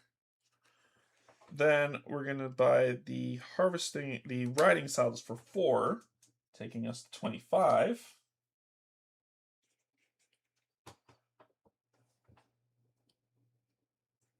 Which raises these 2 numbers by 6 and 2. Then we're going to buy the workshop supplies for 1. And that costs 4 as well, so that's taking us to 21.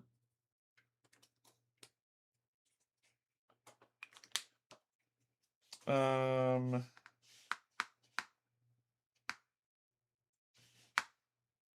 wand crafted from the ashes of a reborn phoenix may be charged outside of combat by sacrificing 2 energy. The wielder may use the charge to roll the fate die and heal. I'm going to get that from this thing, so don't need to. There are some who gather and sell nature's essence. You may purchase infused seeds, 5 gold each, infused vines, 10 gold each, or heart of force for 20 gold. That's nuts. Dupe.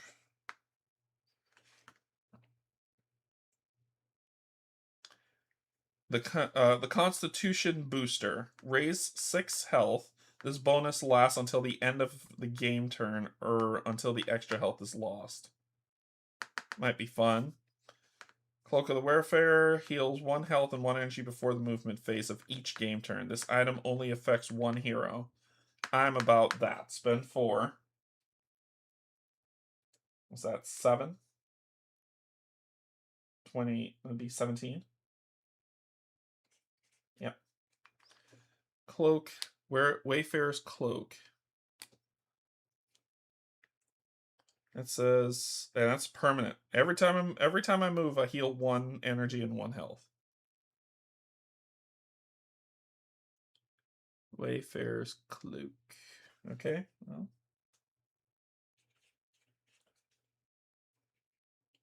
Wayfarer's Cloak. What else is permanent? Stealth Boots. Heroes who wear these magic boots gain a -2 bonus to their skill rolls when searching for gear and may modify each gear roll result by 1. Yep, buying some stealth boots. For 4. Going down to 13.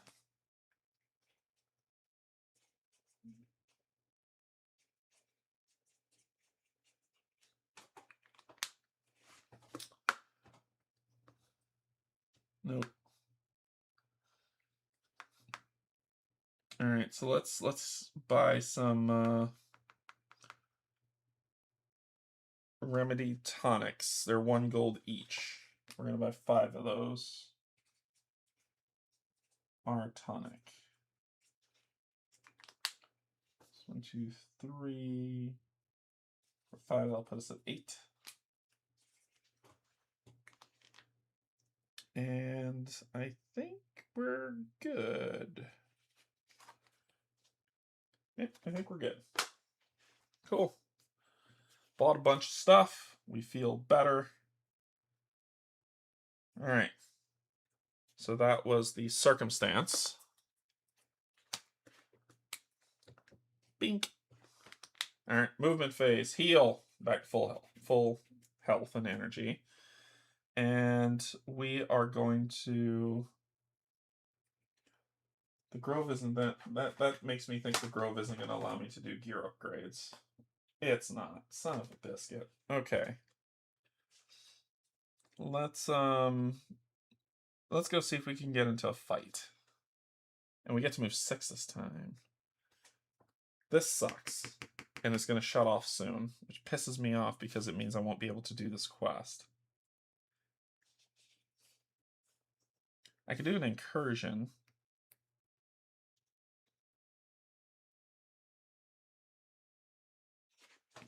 Let's see how we do incursions.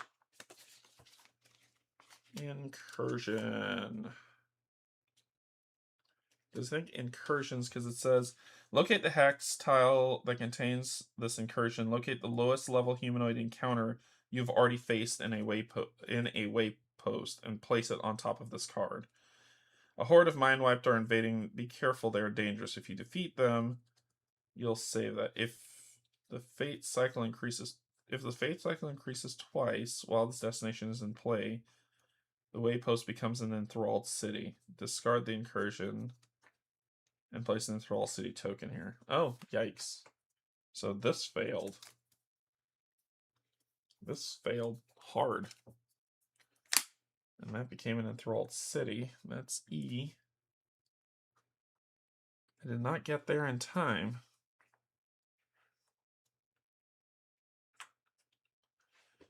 And what's the other incursion? Yep, this one would have failed too. J.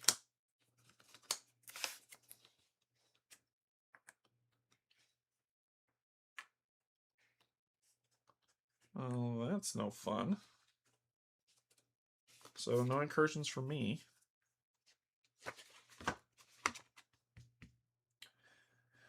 Looks like we're going hunting. All right, let's go. 1, 2, 3, 4, 5, 6.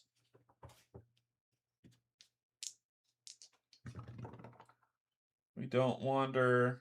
We find 2 more gold. That's that. Then we roll on this. 1. What are we fighting? Ah, shoot. You see that symbol on the left? That means that her influence increases by 1. And we got to fight some Mindwife soldiers.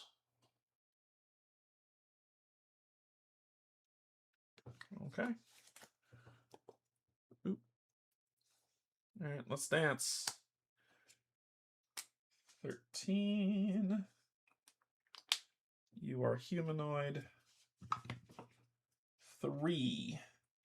Group health 5 and explore. Those who fail are disarmed.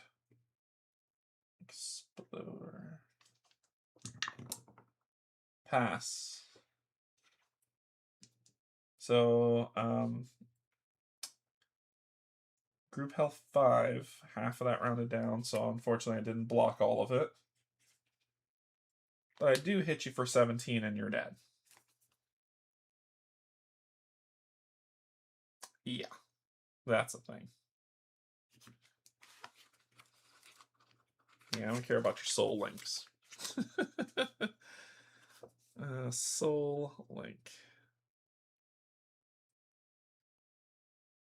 Soul laced opponents, 46.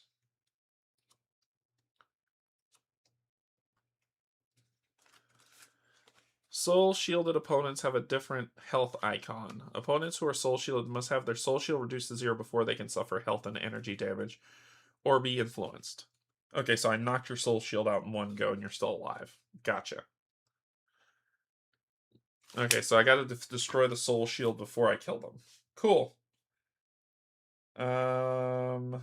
Let's go ahead and make this a 12.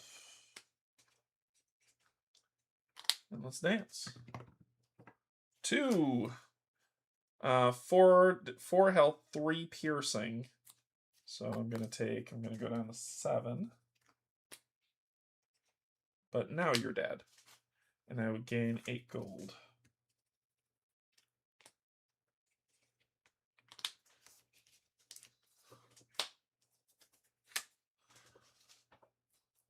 Okay. That be that. And unfortunately, this is at 3. Which means Explore shut off. Cannot do any of these until I raise it. Fervor shut off. Okay. Pretty soon all I'll be able to do is survive and fight. We said we're going hunting. We're going hunting. So let's do 1, 2, 3, 4, 5, 6. We stop at a city. I don't roll that anymore, just this, which doesn't matter. I can't fail that. And then we stopped at an enthralled city. All right, so we are going to do some stuff. We might encounter a guard too when we do it, when we loot the city.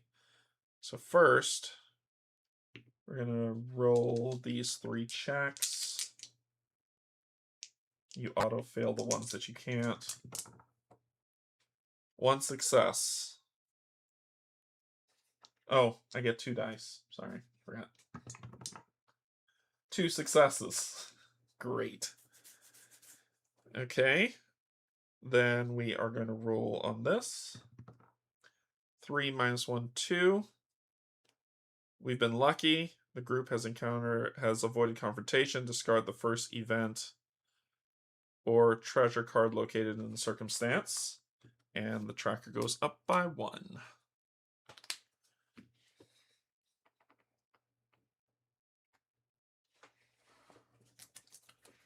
You get discarded. Okay, then we get to search for gear 2 times. Hex. Increase rank bonus +1 and roll again. Increase rank bonuses. Rank bonuses. Increase rank bonuses +1 and then roll again.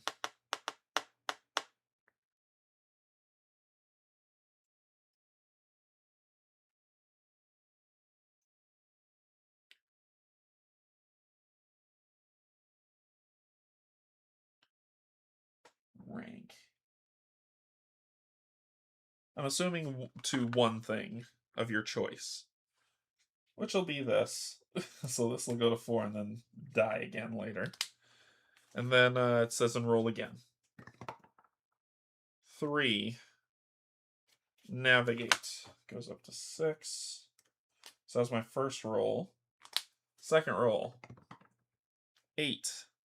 Second mastery gets +1. 6. Okay. And now, for the thing that where I was saying, like, I might get busted up, I might get attacked.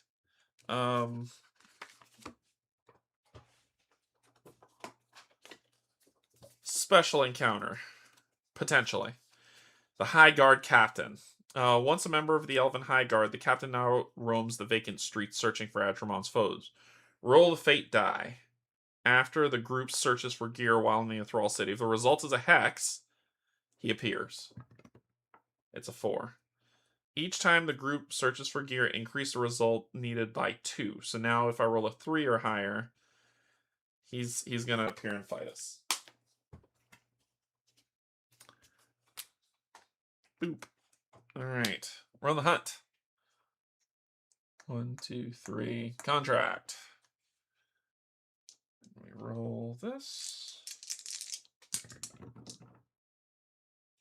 Oh, we are wandering like nobody's business. 4. Okay. Circumstance. Of course it is. Tomegeist, magical. This is a soul link. Or influence, not a soul shield. 5 health. 6 energy. Is it even worth fighting this thing? It'll have to be. I'm going to use a tonic.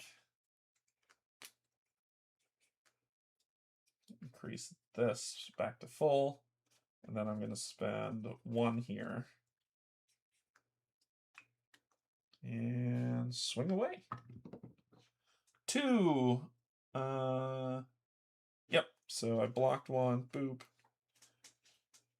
And I kill it. It's not going to hurt me at all. And I gain 4, which will take me to 22.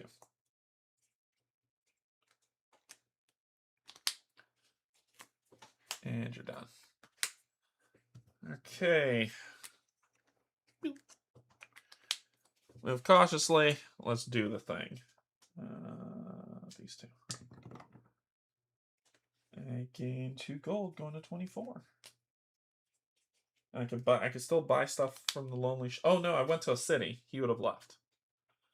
He stays with you unless you move to a battle site, waypoint, or the grove. Nope, he's still with me, and I can still buy stuff from him. All right. Story time. Let's do it.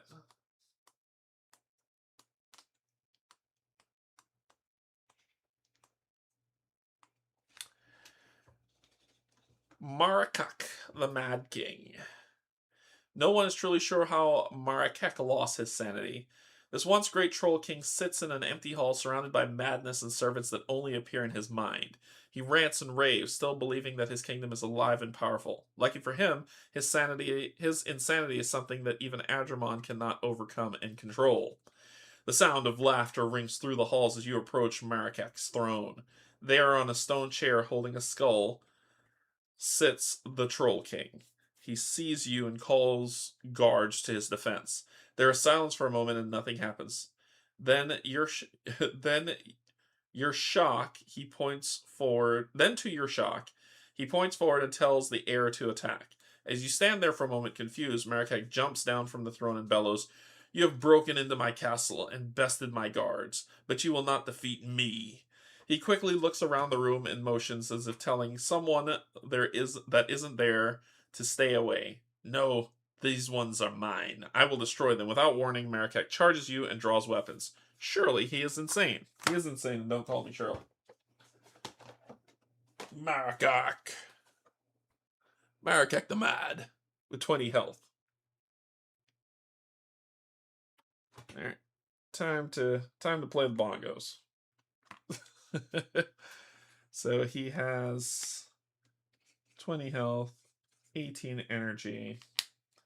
Oh, and I did move, so I should have healed 1 when I moved. So, I should be back at 11.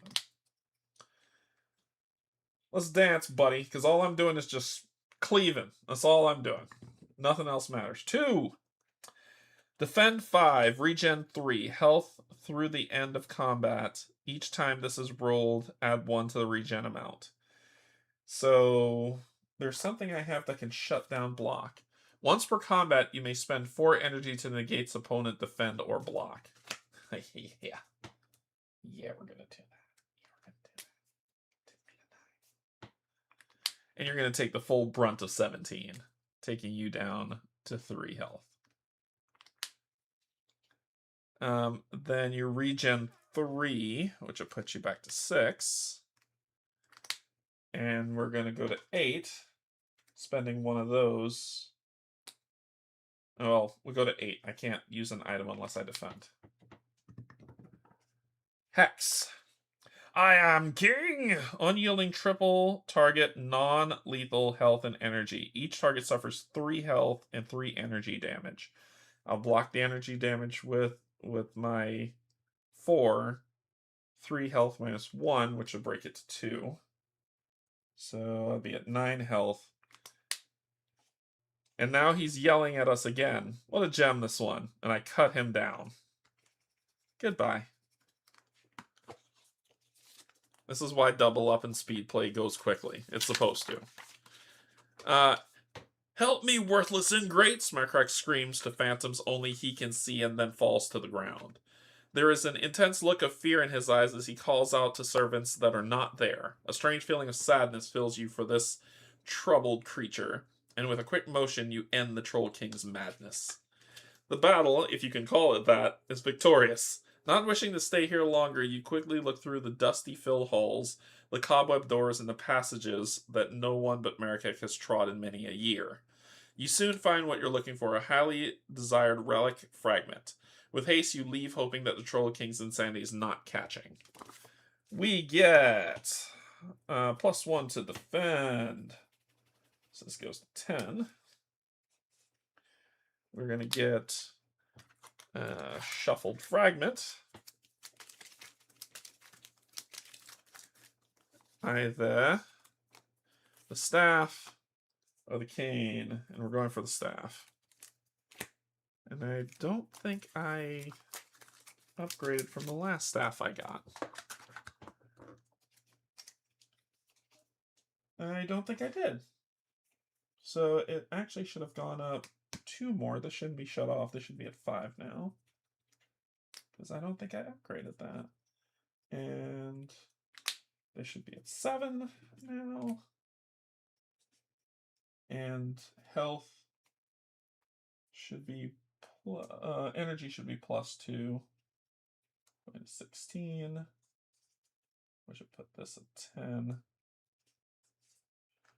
And then I gain 2 upgrades. Oh, sorry. Nope. I was supposed to pick. I have the item. I can do it. I can do 2. I think I goofed that last time. What do we got? +1 to energy, +1 to explore. I think I wasn't supposed to do the other one, so I'll let this be my +1 and that to the energy. I remember I was supposed to pick 2. So explore goes to 5. Now I could probably complete that task. And 6 gold going to 30.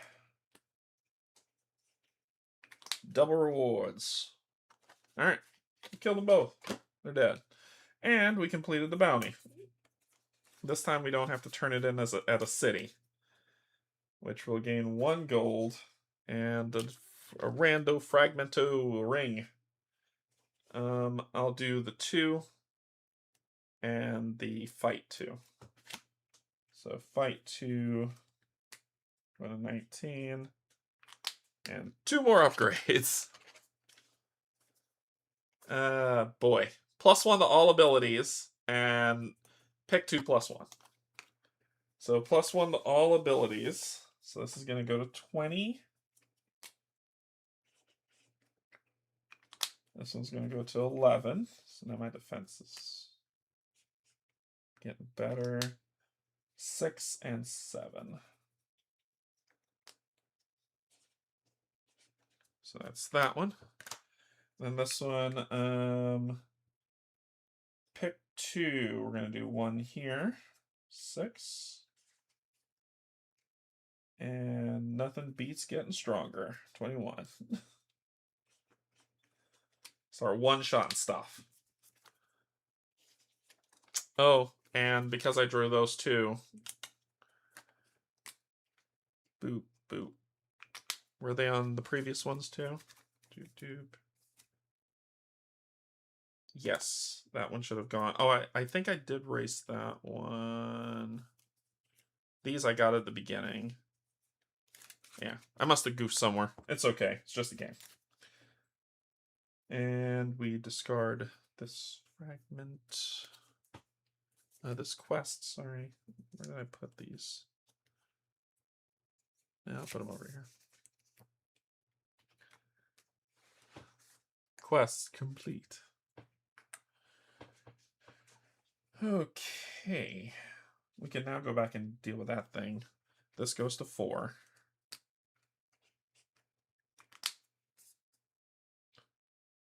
And I blocked all their stuff when it was coming in, so that should have done that.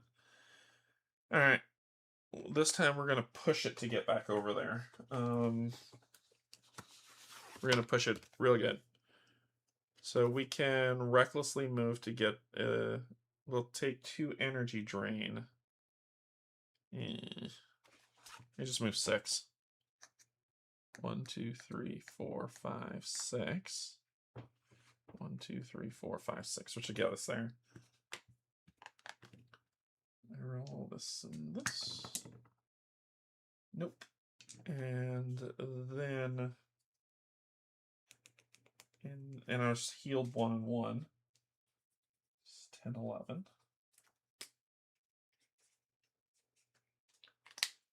And then I roll circumstance. Pulling from the top. Stolen! Dozens of diminutive imps surprise you from behind the trees, aiming their greedy little hands at your food pouches. We roll survival. Pass. Each hero rolls survival. Those who fail have all their food stolen from them. The imps manage to steal only half if you succeed. I don't care. Satisfying their, Yep. Goodbye. Cool. And boop. Alright, let's keep it moving. 1, 2, 3, 4, 5, 6. We do get 2 gold, 32. And then we're going to try this story thing once more. And we pass. Thank God. Okay. So we didn't critically pass, but we did pass. And we just need to take you... Oh, no. That's a challenge if we want to do that to get a gift. Nope, we're done with you. So we are going to gain 2 fragmentos and pick 1.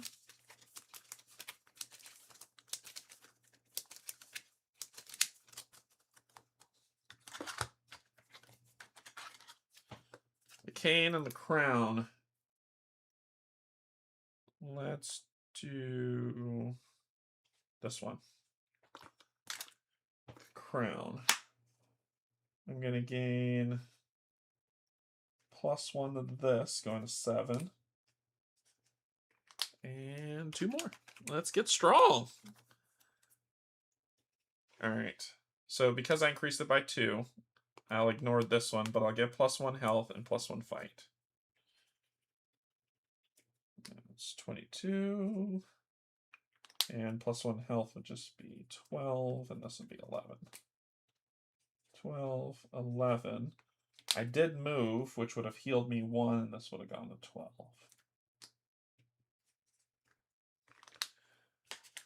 And none of them have the symbol, so we're okay. This is Chase. All right, where is the next quest going on the LCG?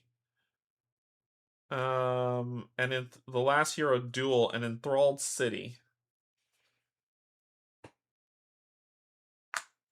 That seems good. So that's where that's going to go. And boop. All right. Let's party. We pass both. Now these numbers are looking so much better. All right. More of the LCG. The diminutive druid tasks you with a dangerous errand. The spirit wants you to travel to an enthralled city to learn something of great importance. You may attempt this destination during the event phase while in an enthralled city. If you succeed, you find that the townspeople are building a great automaton, a sentinel as tall as a tower, and at its core, a glowing blue crystal exists. These crystals hold value to them. Risky. If any hero fails both rolls, the group is ambushed by the mind wipe. Each hero suffers 3 energy drain. So we got to do 2 rolls. First, this. 6 and a hex, pass that. Second, this. 7 and a 10, we pass. All right. So we pass. We complete this. We gain 2 fragments. So the first one, we'll draw 2 and see what it is. 1, 2. Oh, and I didn't see the crown and the thing had the symbols on them, so she would have gotten 1, 2 on there. The crown, or the figurine, we're taking the crown. So that's the first one, and it does have a blip. And then the second one, 1, 2. The figurine and the cane. We'll take the figurine, and it does have a blip on it. So that would push this to 5. She is catching up. And then we got a lot of stuff to do. So we got the crown and the figurine. The crown gives us 2 plus 3 to health. 15. That one's done. And this gives us 4. 2, 3, 4. Plus 3 to energy. 19. And this, and they both, I did the 2 dots already. So these are our upgrades. Lots of power. Lots of power. Okay. All right. So we get 2 to health and 3 to energy. So this goes to 17, 22.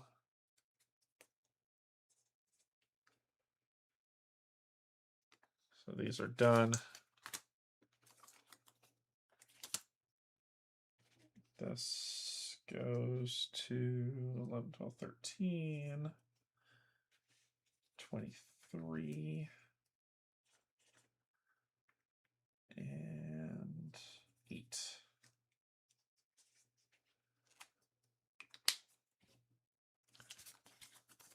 And then this one goes to 7. Ooh, just barely escaped it. And survival goes up by 2 to 15. Survival is an ungodly amount right now. All right. Okay. So we finished this. We have the crown. We just need to forge it. So we need to go to a battle site to forge the crown. Our next one is any ancient crystal deposit. That's over here, here, or here. We're going to go and make it a trek to do that next part of the LCG. Okay, where do we need to go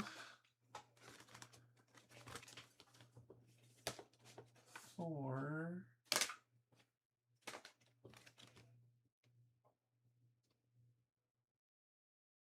Okay, so we already cleared one. I think we did this one. So we just need to go here, and then we'll be good. All right. Yep.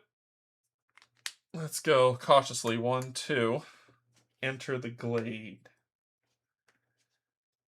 You need to roll this and this. Yeah, both of those are fine.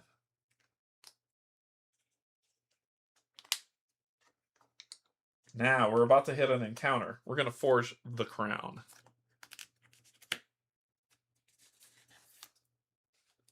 Yeah, all those are 4+. We're good. All right. Let's take a look at the story leading up to the crown. The light vanishes, and you suddenly feel cold and alone. A single beam of pale yellow light illuminates the darkness, revealing a well-dressed human.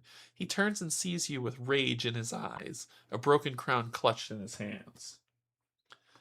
4 figures appear in the grove before you. 3 walk together in front, while the 4th follows a few steps behind. The 3 seem joyous and smile, calling back to the other. You watch as the man returns the revelry, but as he touches his crown, something in his demeanor seems vile. A nobleman stands before you, sadness lining his face. The spirit holds his crown out to you, eyes heavy with guilt. There is something strange about him, something almost familiar. His eyes narrow as he suspects treachery. He then fades from view. Once per game turn, for 6 energy, each hero gains -2 bonus to each skill roll made this phase. All opponents -10 soul shield per round. And then against the Magi, I get stuff. Plus, I get to boost all my skills by 2.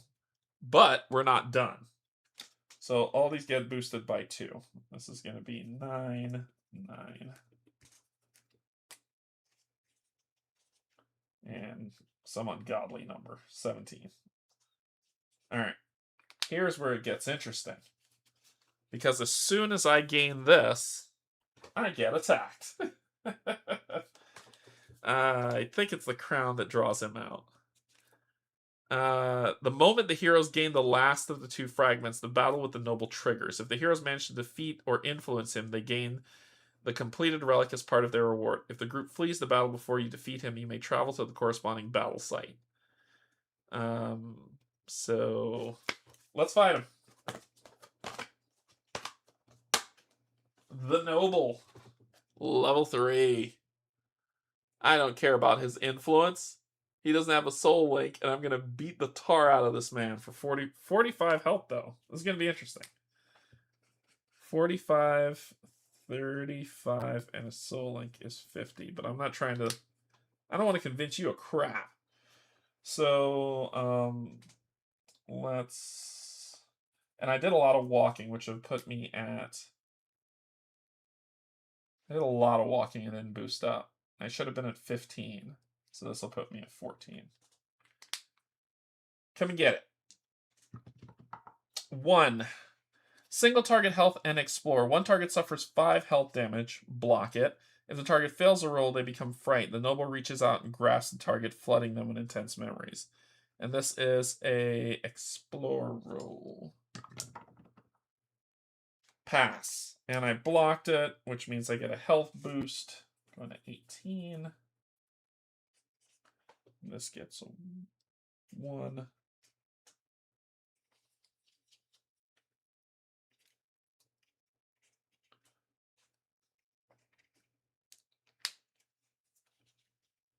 So I'm already auto-blocking 1.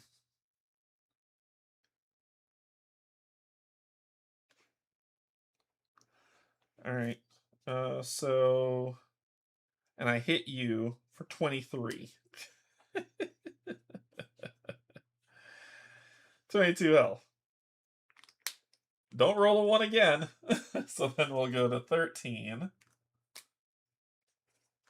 I'll beat him again. Let's do it. 1. Block. Test. Pass. Dead. Just like that. 2 swipes, he's dead. Do we have story of his passing? I don't think we do. Maybe we... Oh, yeah, we do. We have story for his passing. A spirit that walks the plains between life and death, gliding amidst the wreckage of its past life, ever tormented endlessly, searching for something lost. So when I face them, the campfire burns brightly as you raise a mug in celebration. For the 2 fragments of the crown have been found. As you place them together, wondering how to once again join the two, a whispering voice creeps from the shadows, bringing with it a chilling mist that encircles the camp. Obscurity extinguishes the flames, leaving you alone in darkness. The disembodied words growing ever clearer. Fear grips at your core as the spirit steps into your camp, anger apparent on his hollow eyes. The specter reaches towards you, shrieking, "You have no right! Return it to me!" Before a single word of response can form on your tongue, it draws an ethereal blade that glows with frost, and the specter swings for your head, taking him down. The shards of the crown pulse with a brilliant light, cutting through the mist and dispersing it. The specter's eyes grow wild with disbelief as angered words begin to spill from its lips. A single prolonged wail of rage falls upon your ears as the spirit's form is sucked into the glowing fragments. As the last remaining motes of essence combine with the broken crown, a light pierces the darkness, momentarily blinding you. A strong wind swells through the trees and grass as quickly as it had all started. Only the newly reforged crown remains. In wonder, you gaze upon the regal heirloom, not sure what its power might be. He came, got some, and then he got. Alright, so he's dead. We didn't care about his influence. And we got the crown when we forged it there, so that would be boop. And let's see. Oh, we could rest here before, right? On a battle site. We could do healing surge before. Oh no, forge a relic or heal. Okay. All right. We need to get to the crystal mines. What's this guy? An explore hidden power. Let's do it.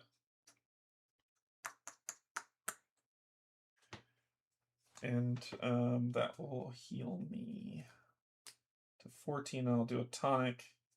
That'll heal 5 more. So that's 19.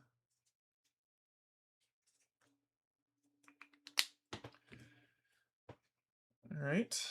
We need to see if we will wander. We do not. We are okay. We gain 2 more gold. I went to a battlefield. Yeah, battle site. He would leave. Can't shop him no more. Alright.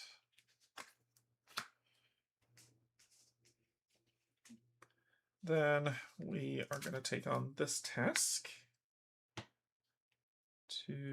Oh, and I didn't redraw Scepter Relic. Explore.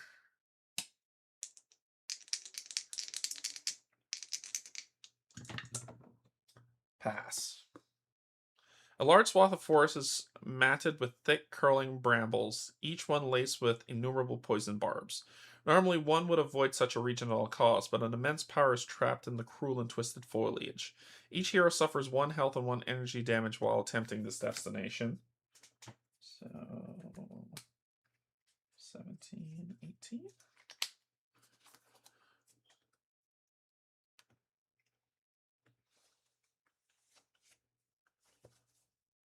Cool.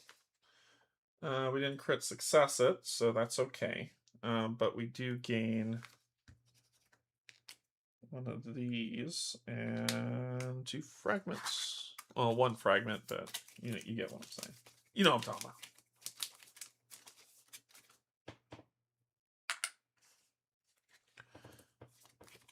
The shield and the scepter.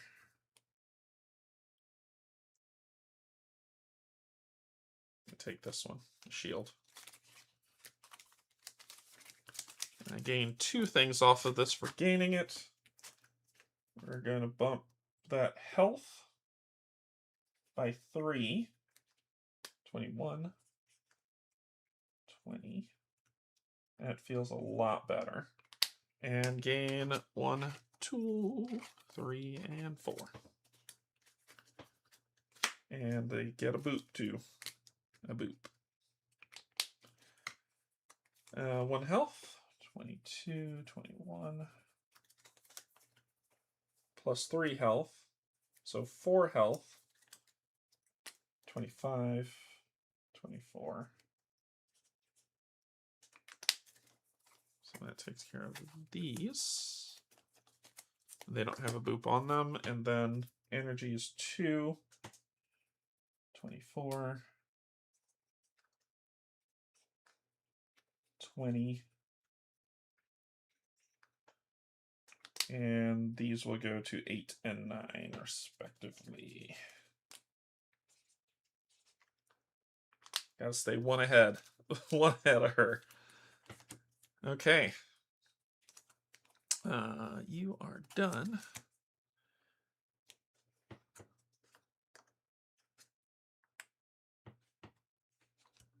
And boop. 1, 2, 3, 4, 5.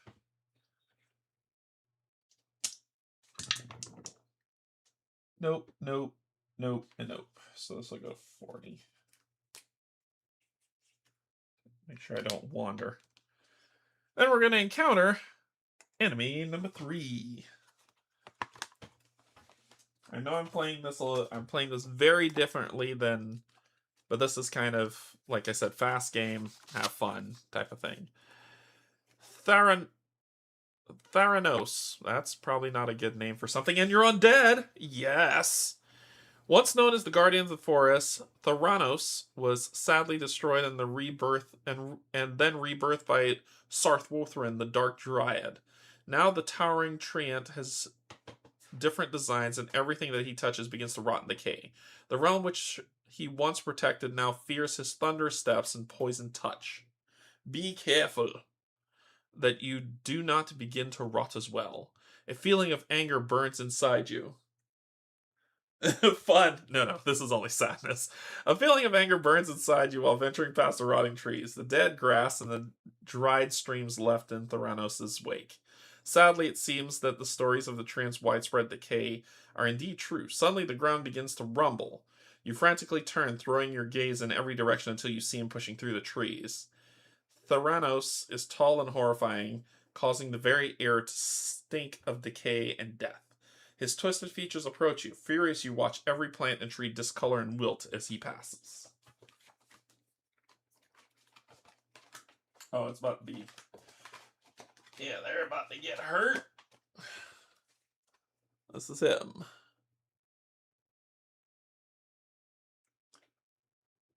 Like I said, I'm souping up.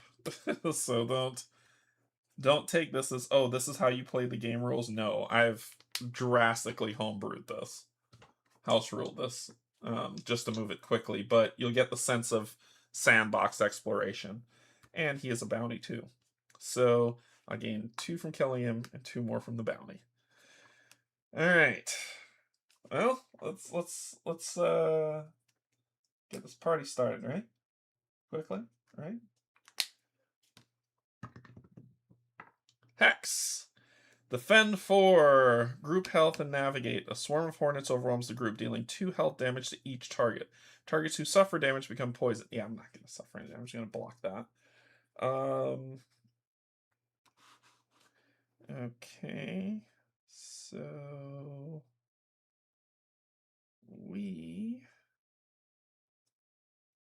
He's going to defend 4. Do I want to spend 4 energy to negate that to hit him for 23? Nah.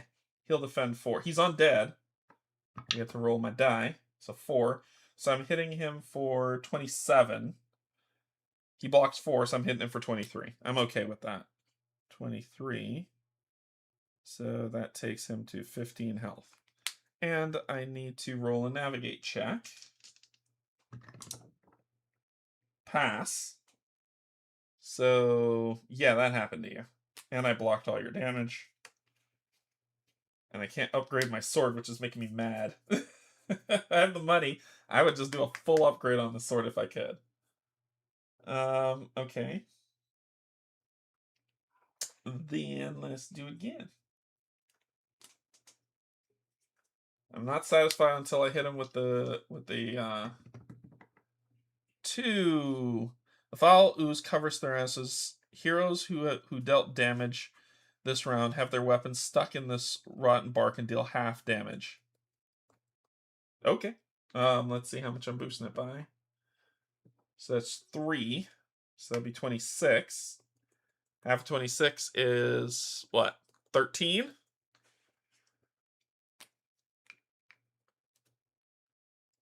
So that takes you down to 2 health.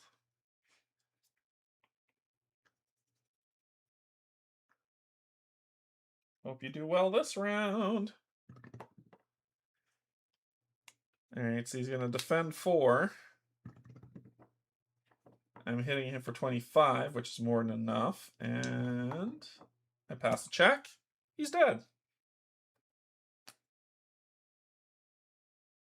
And I did block, which would raise this to 10. Cool. It does become inconsequential at a point. That's a fun point. The battle is long and hard, and with a mighty blow the trend is felled. Theranos topples to the ground, a lifeless pile of vines and twisted wood. You take a moment to catch your breath.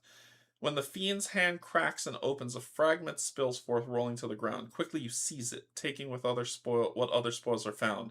It is a victory, but the feeling is bittersweet. The forest about you is rotting and decayed. Even though he's defeated, the stain on the land will remain.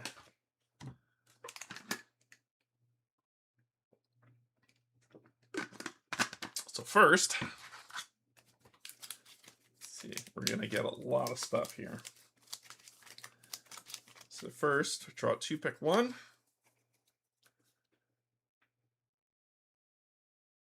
I'll grab the sword. And I know that'll get me a blip. And then the bounty lets us draw another 2, pick 1. Sword. Ooh, I should go for the scepter. Lots of boost there.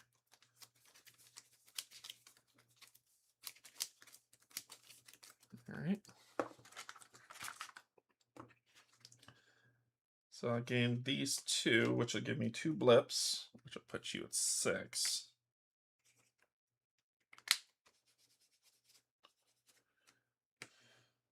Nothing shuts off yet, but it's happening.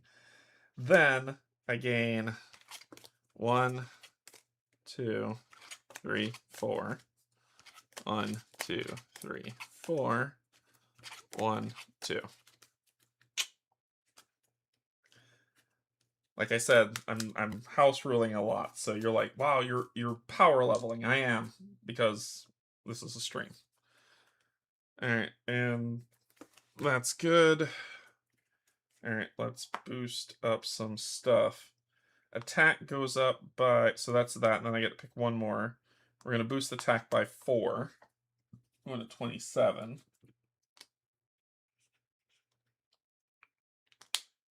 So this one's done. Oop, nope, this goes over here.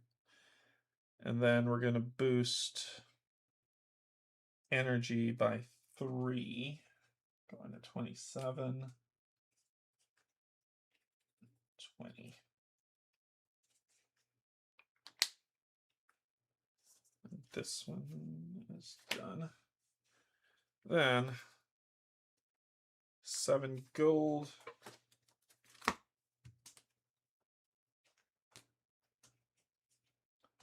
And let's play the fun game. All stats, Jesus.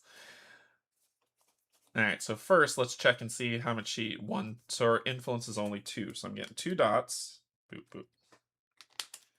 Then Explorer's going up by 2 to 10. +1 on the trait. +2 on my masteries. So this is 10 and 11.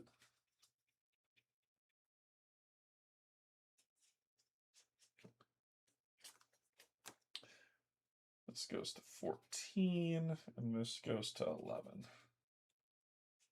14, 11. Every stat gets boosted. We'll save that for last. Survival's going to 18.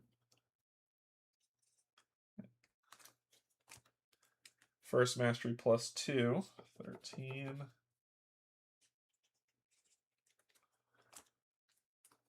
Health and energy go up by 1. 26 and 28.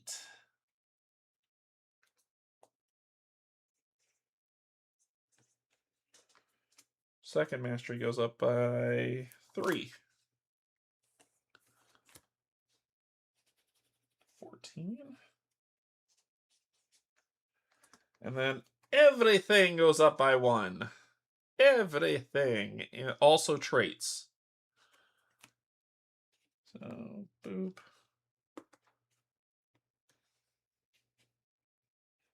This technically should mean Kevin. All right, 28 and 15.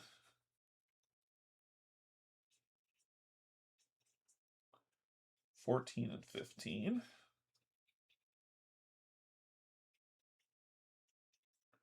11, 11, 19.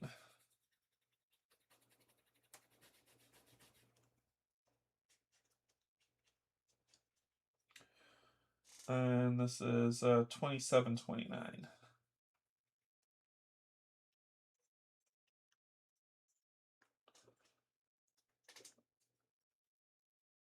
This should be at 26. You should be about 24, I think. Yeah. All right.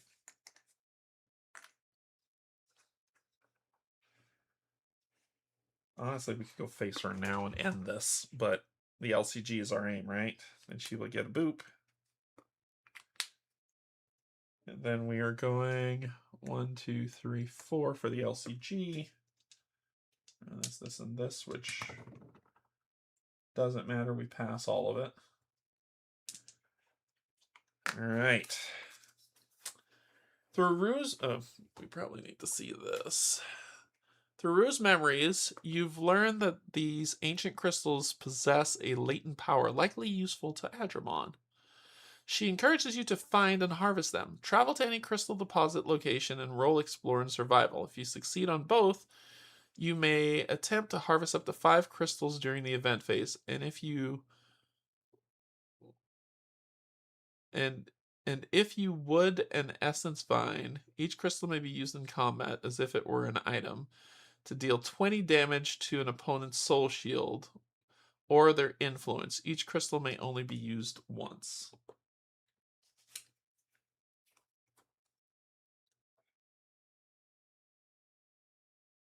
All right, so you first.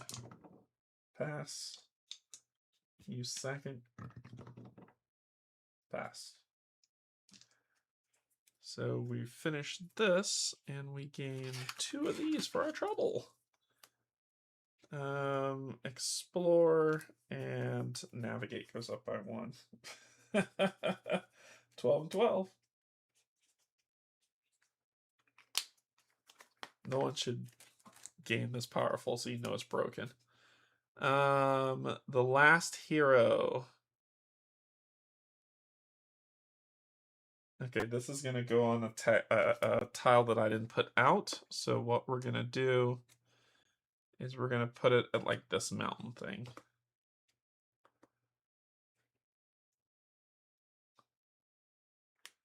And boop. And we'll go. We're not gonna wander. Yeah, we're good. All right.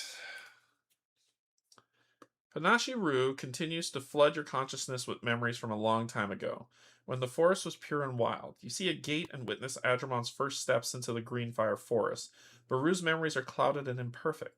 She wants you to travel to this gate so she can remember the moment in greater detail. When you arrive, gain one fragment of your choice, instead of drawing a fragment card. If the fragment completes a set, Panashi-Roo forges that relic. Ignore its initial wielder requirements. A hero may wield it immediately. Let's do that. We're going to forge. Let's see, what do we get? That needs 3. The shield maybe might be a good... The shield needs 3. The staff we can work with. Forge that bad boy. And she will forge it for us. I'm totally going against the rules to become uber powerful. So she is going to forge it, but she gets a boop. And we're going to gain 1, 2, 3, 4. I'm going to deck this thing and power out. And then we're going to raise our shield by 2 to 17. Before we do that, your choice. So 3 total. Your choice. Distribute the bonuses as you like. Great. Pick 2. And a newfound friend, or pick 1. We're going to pick 1. Oh, it says, if you're playing a core game, the group gains an ally draw. I don't want an ally. Playing a campaign, restore 3. Choose... Pick one of your choices, the one we care about. Alright, 3 are getting a boost. So you are going... Your choice. Distribute this between any of your stats. I'm taking you to 20. That'll be that. Health, energy, and so this will go to 13. And then this is 28 to 30. 28, 30. This is 26 and 25. 27. 25.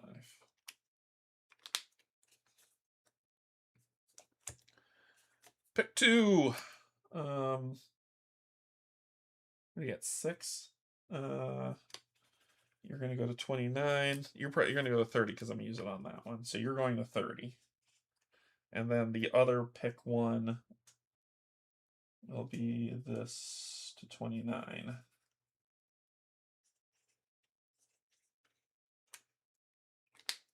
All right. Let's see how powerful we can get. And then she's going to forge this, the staff.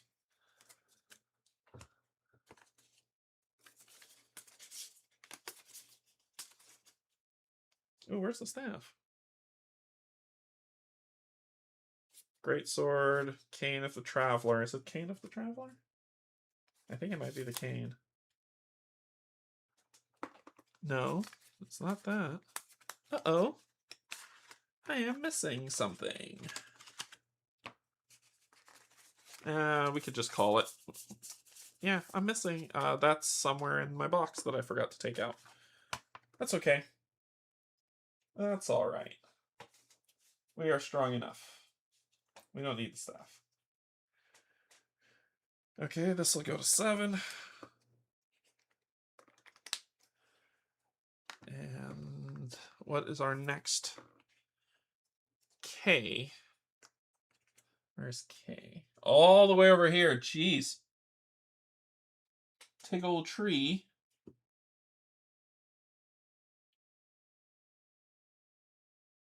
Where is that tree?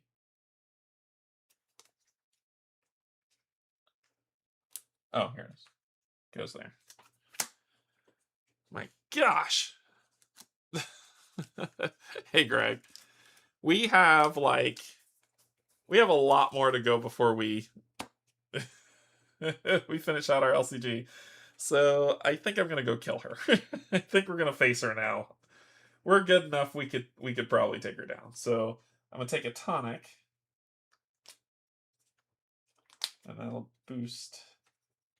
I'll take 2 tonics because it only does 1. I don't want people yelling at me. So it's 29 and 30. All right, let's go face her. 1, 2, 3, 4, 5, 6. We don't wander. Oh, I don't know why I rolled 2. That was weird. And we're fine either way. All right. Let's face the queen. As I said, when you play, it's not going to be this easy. Adrimon. Ba-do-doom. Adrimon has a soul link of 120, but when I fight her, it's going to be minus 70. Jeez. Minus, so, yeah, oh, it says it's going to be 70, so it gets... Reduce the Magi initial soul shield by half to 70. That's not half, it's 60 is half. 70, 60, 50. So your soul shield is 50, and your energy is 120. Come, let's dance the dance of our people. So I'm going to go to 29, and you are going to roll 2. The Magi creates rifts around her. Heroes who attack the Magi strike the rifts instead. Oh, story. My God, I'm taking all the fighting without story. What type of sick man am I? Where are we? Where are you? We went straight dead center to her domain. The dark walls of the Acropolis rise high, littered with those who once controlled themselves but were taken, the mind wiped. You had set off in hopes of finding gear that might help you save the Greenfire Forest, but now you have stumbled into the seat of Adrimon. Everywhere you turn, a trap springs to life, or endless numbers of mind wiped advance. Keep your wits about you. Even in the darkest of places, a bit of light may be found. Arriving with a ton of relics.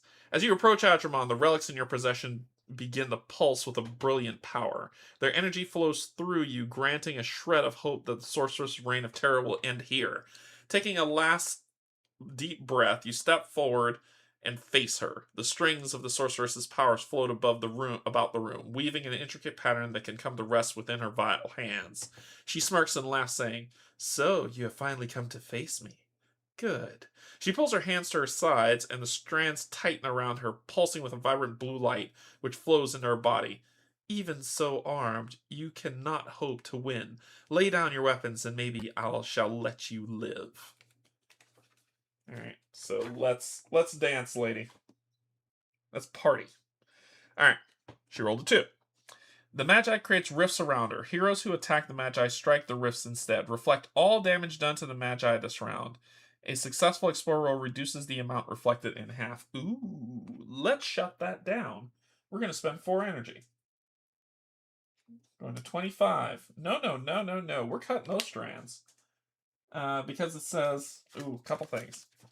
Against the Magi, passive abilities gain. The wielder gains the Magi as their favorite opponent. In addition, choose 1 extra number on the favored die opponent, and that will explode. 1. So 6 and 1. Or, sorry, 6. So 1 and 6 will explode. Against the Magi, while rolling skills, all heroes may roll all of their skills, even if they are equal to or lower than the Fate cycle.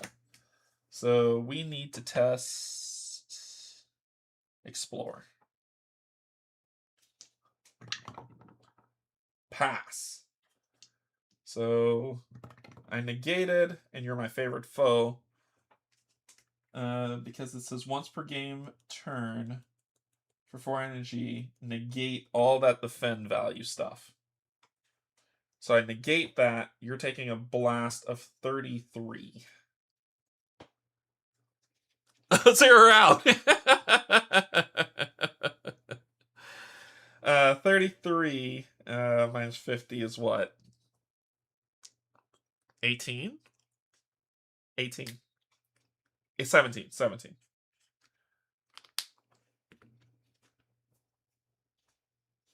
All right. Come on. Come on, champ.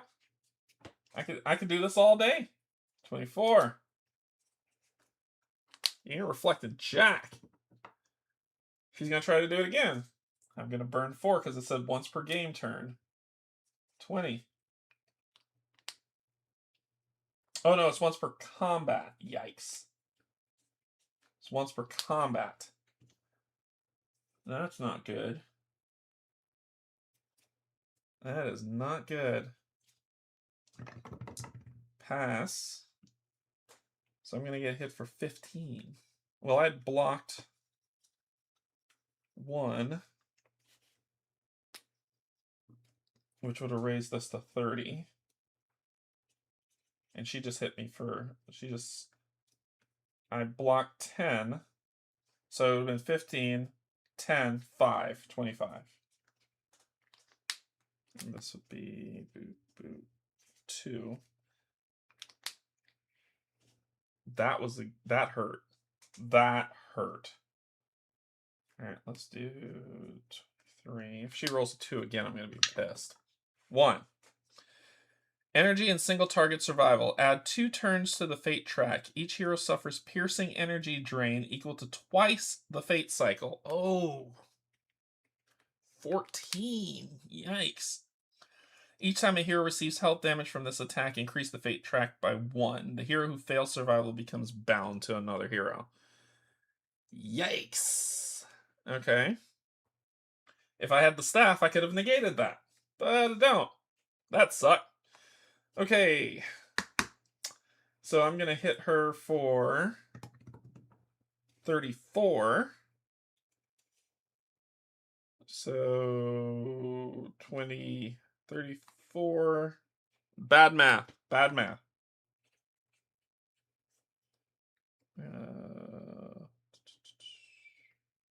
7. 17. So 17's creeping through. Her soul shield's gone. And 17 creeps through on 120. That takes us to 103. All right, so you're at 103.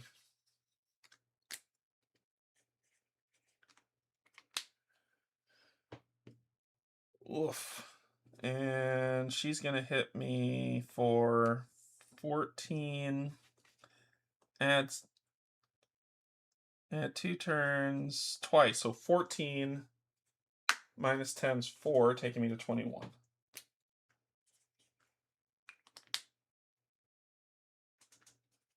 I'm not done yet. Let's party. Damn it! You know what? Because I'm going to keep rolling 2s, aren't I? What's the odds on rolling 2s? It's just how it's shaken out. Alright, well, she's going to reflect back.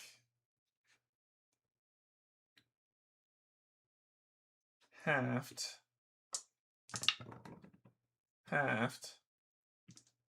15, 5. 16. She's knocking me down, man. She's knocking me down. I'm going to do a full shield and full tonic.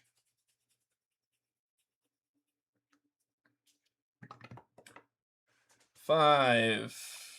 Group all skills. Those who critically fail one skill may not be healed this round. All skills. Didn't critically fail. Passed. Didn't critically fail. Passed. Didn't critically fail. Passed. Those who critically fail 2 or more skills die. Additionally, each hero has their action rank reduced and suffers piercing health and piercing energy equal to 1/3 of their total result of their rolls.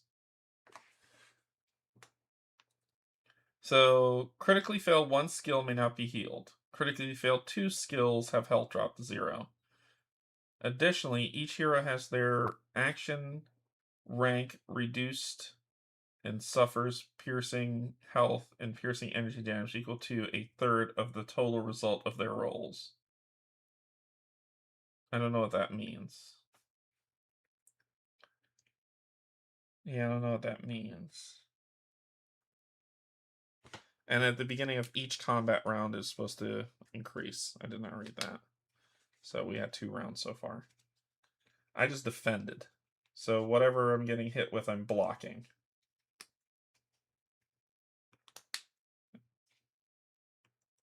It's been 15, I'm blocking 20, I'm fine. Alright, so that ends that round. And then I would heal. This going to 21. This will go to 25. 21, the next round, this will go to 25. No. Because I'll never beat her. I'll just keep rolling 2s. I will never beat her. So 1. This is gonna go to 8. And she'll get a blip. And I will hit her for 31. Every time I roll a fight her, it's a 2. I would never, she would kill me. So 31, 72.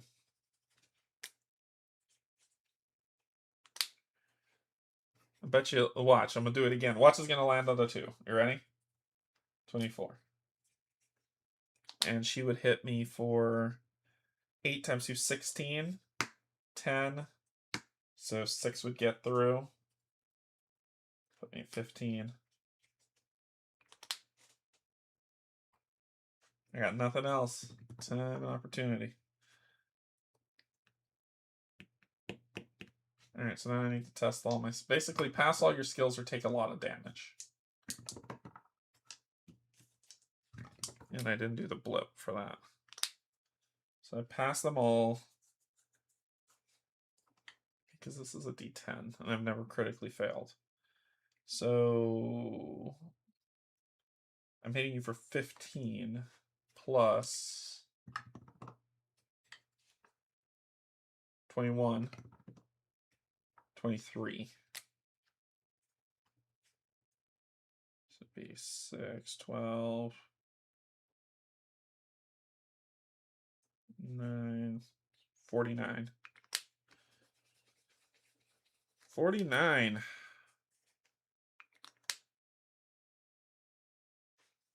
Okay. Whew.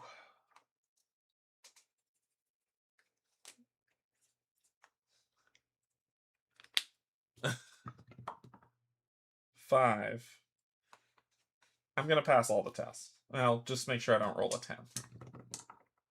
Nope. Nope. Nope. Alright. So I'm doing 20 damage to you, taking you to 29. Because my attack is halved. Alright, this is for all the tea. 22. 4. Burning time. Group health and survival. The Magi violently disrupts time. Each hero loses their 3 highest gold valued upgrades. Don't have any. And suffers health damage equal to the gold cost of those upgrades. Don't have any. Don't have a single one. Any healing the heroes receive this round is negated. Those who fail survival also get burned. Survival. Pass. And 32. You're dead. If you defeat Adrimon, read the story.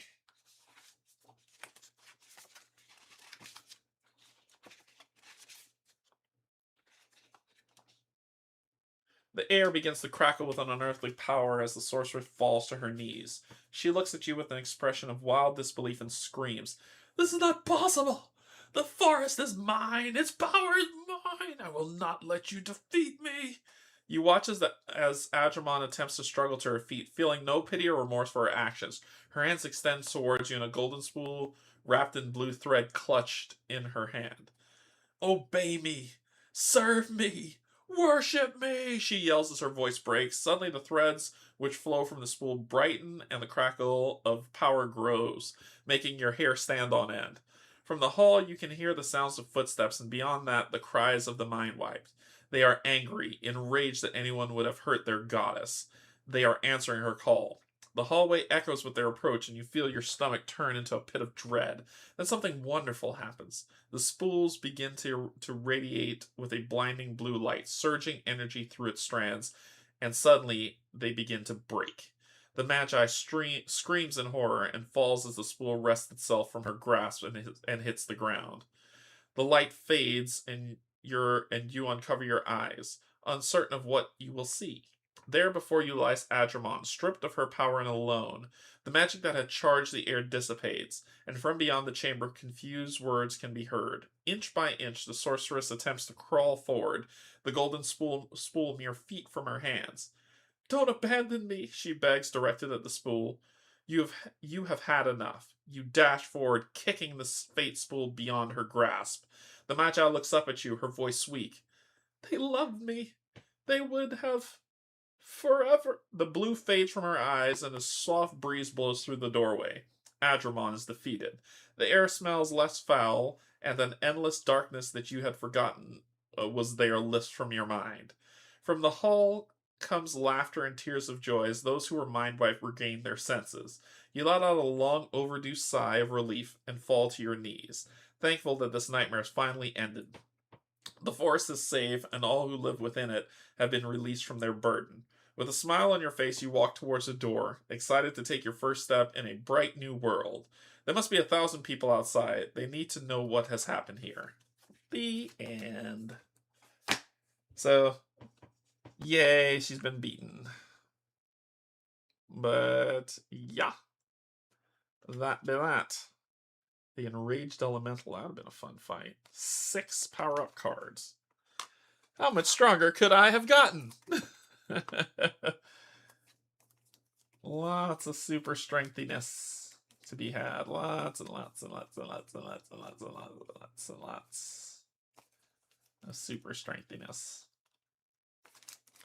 Yeah, so as I said, this is a different way to play. It's not the standard way to play. Oh, here was the staff. I was looking for it. It was right here. I could have gotten this and taken 10 more off. The Magi's Fate Binder ability deals energy damage equal to half the current Fate cycle instead of double. Heroes who must roll survival may roll twice and take the more favorable roll. So I would have had the staff. I did have it. So I had 3 weapons against her. And I think these ones negate her powers, I believe. So if you get all of them, it would have.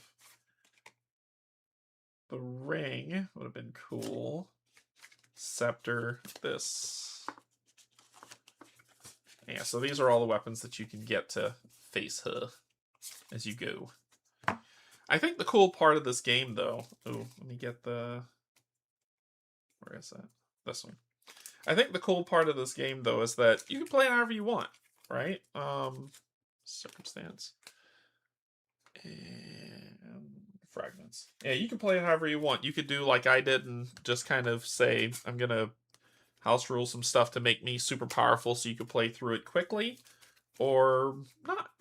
You can say, no, I will play it as it's written. And this game will take a long... I will let you know that if you decide to go rules as written, no double up, no all that, this game can take a long time to play. So that's why I house rule it, to kind of speed it up a little bit more, and get some, overall really fun stuff.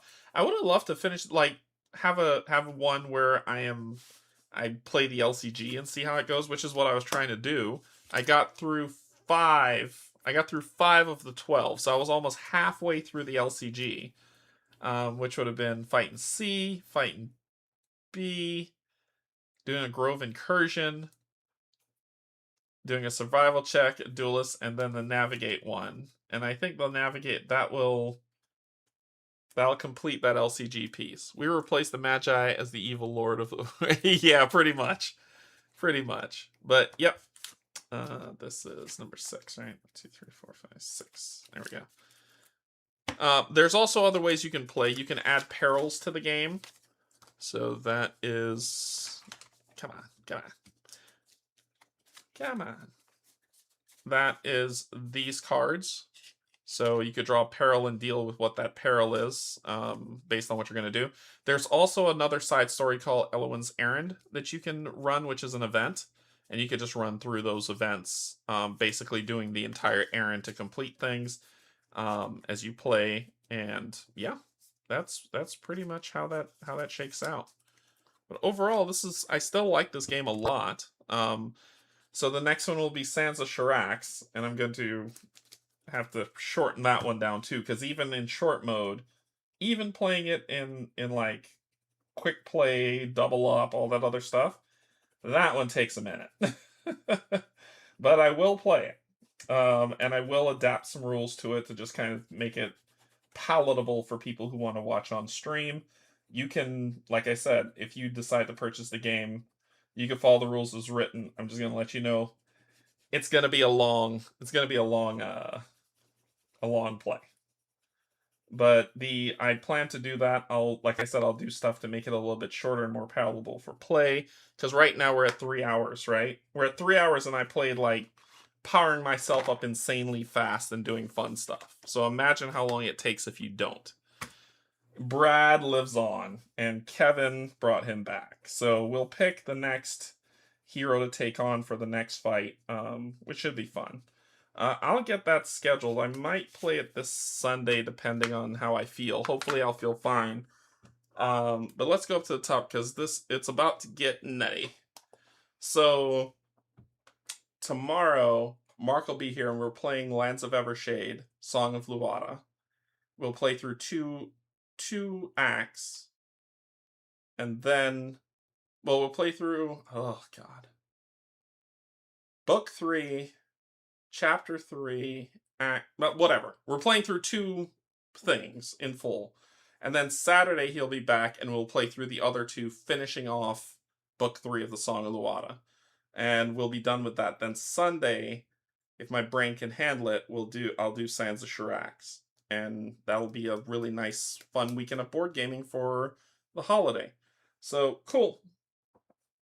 When it's a long game like this, I tend to play them split over 2 days, but yeah, streamer mode. Yeah, this is basically streamer mode. So if you're looking at this video in the future, I would probably say don't look at this as kind of I'm playing it streamer mode. I'm not playing it full rules as written.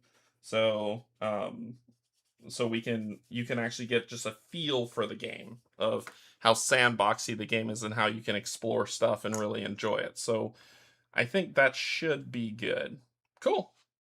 All right, that's going to be all for today. I will see y'all tomorrow for some Lands of Evershade. Thanks to my patrons, subscribers, and if you're neither coming in to hang out, thanks as well. I love you, and there's absolutely nothing you can do about it. Bye, everybody.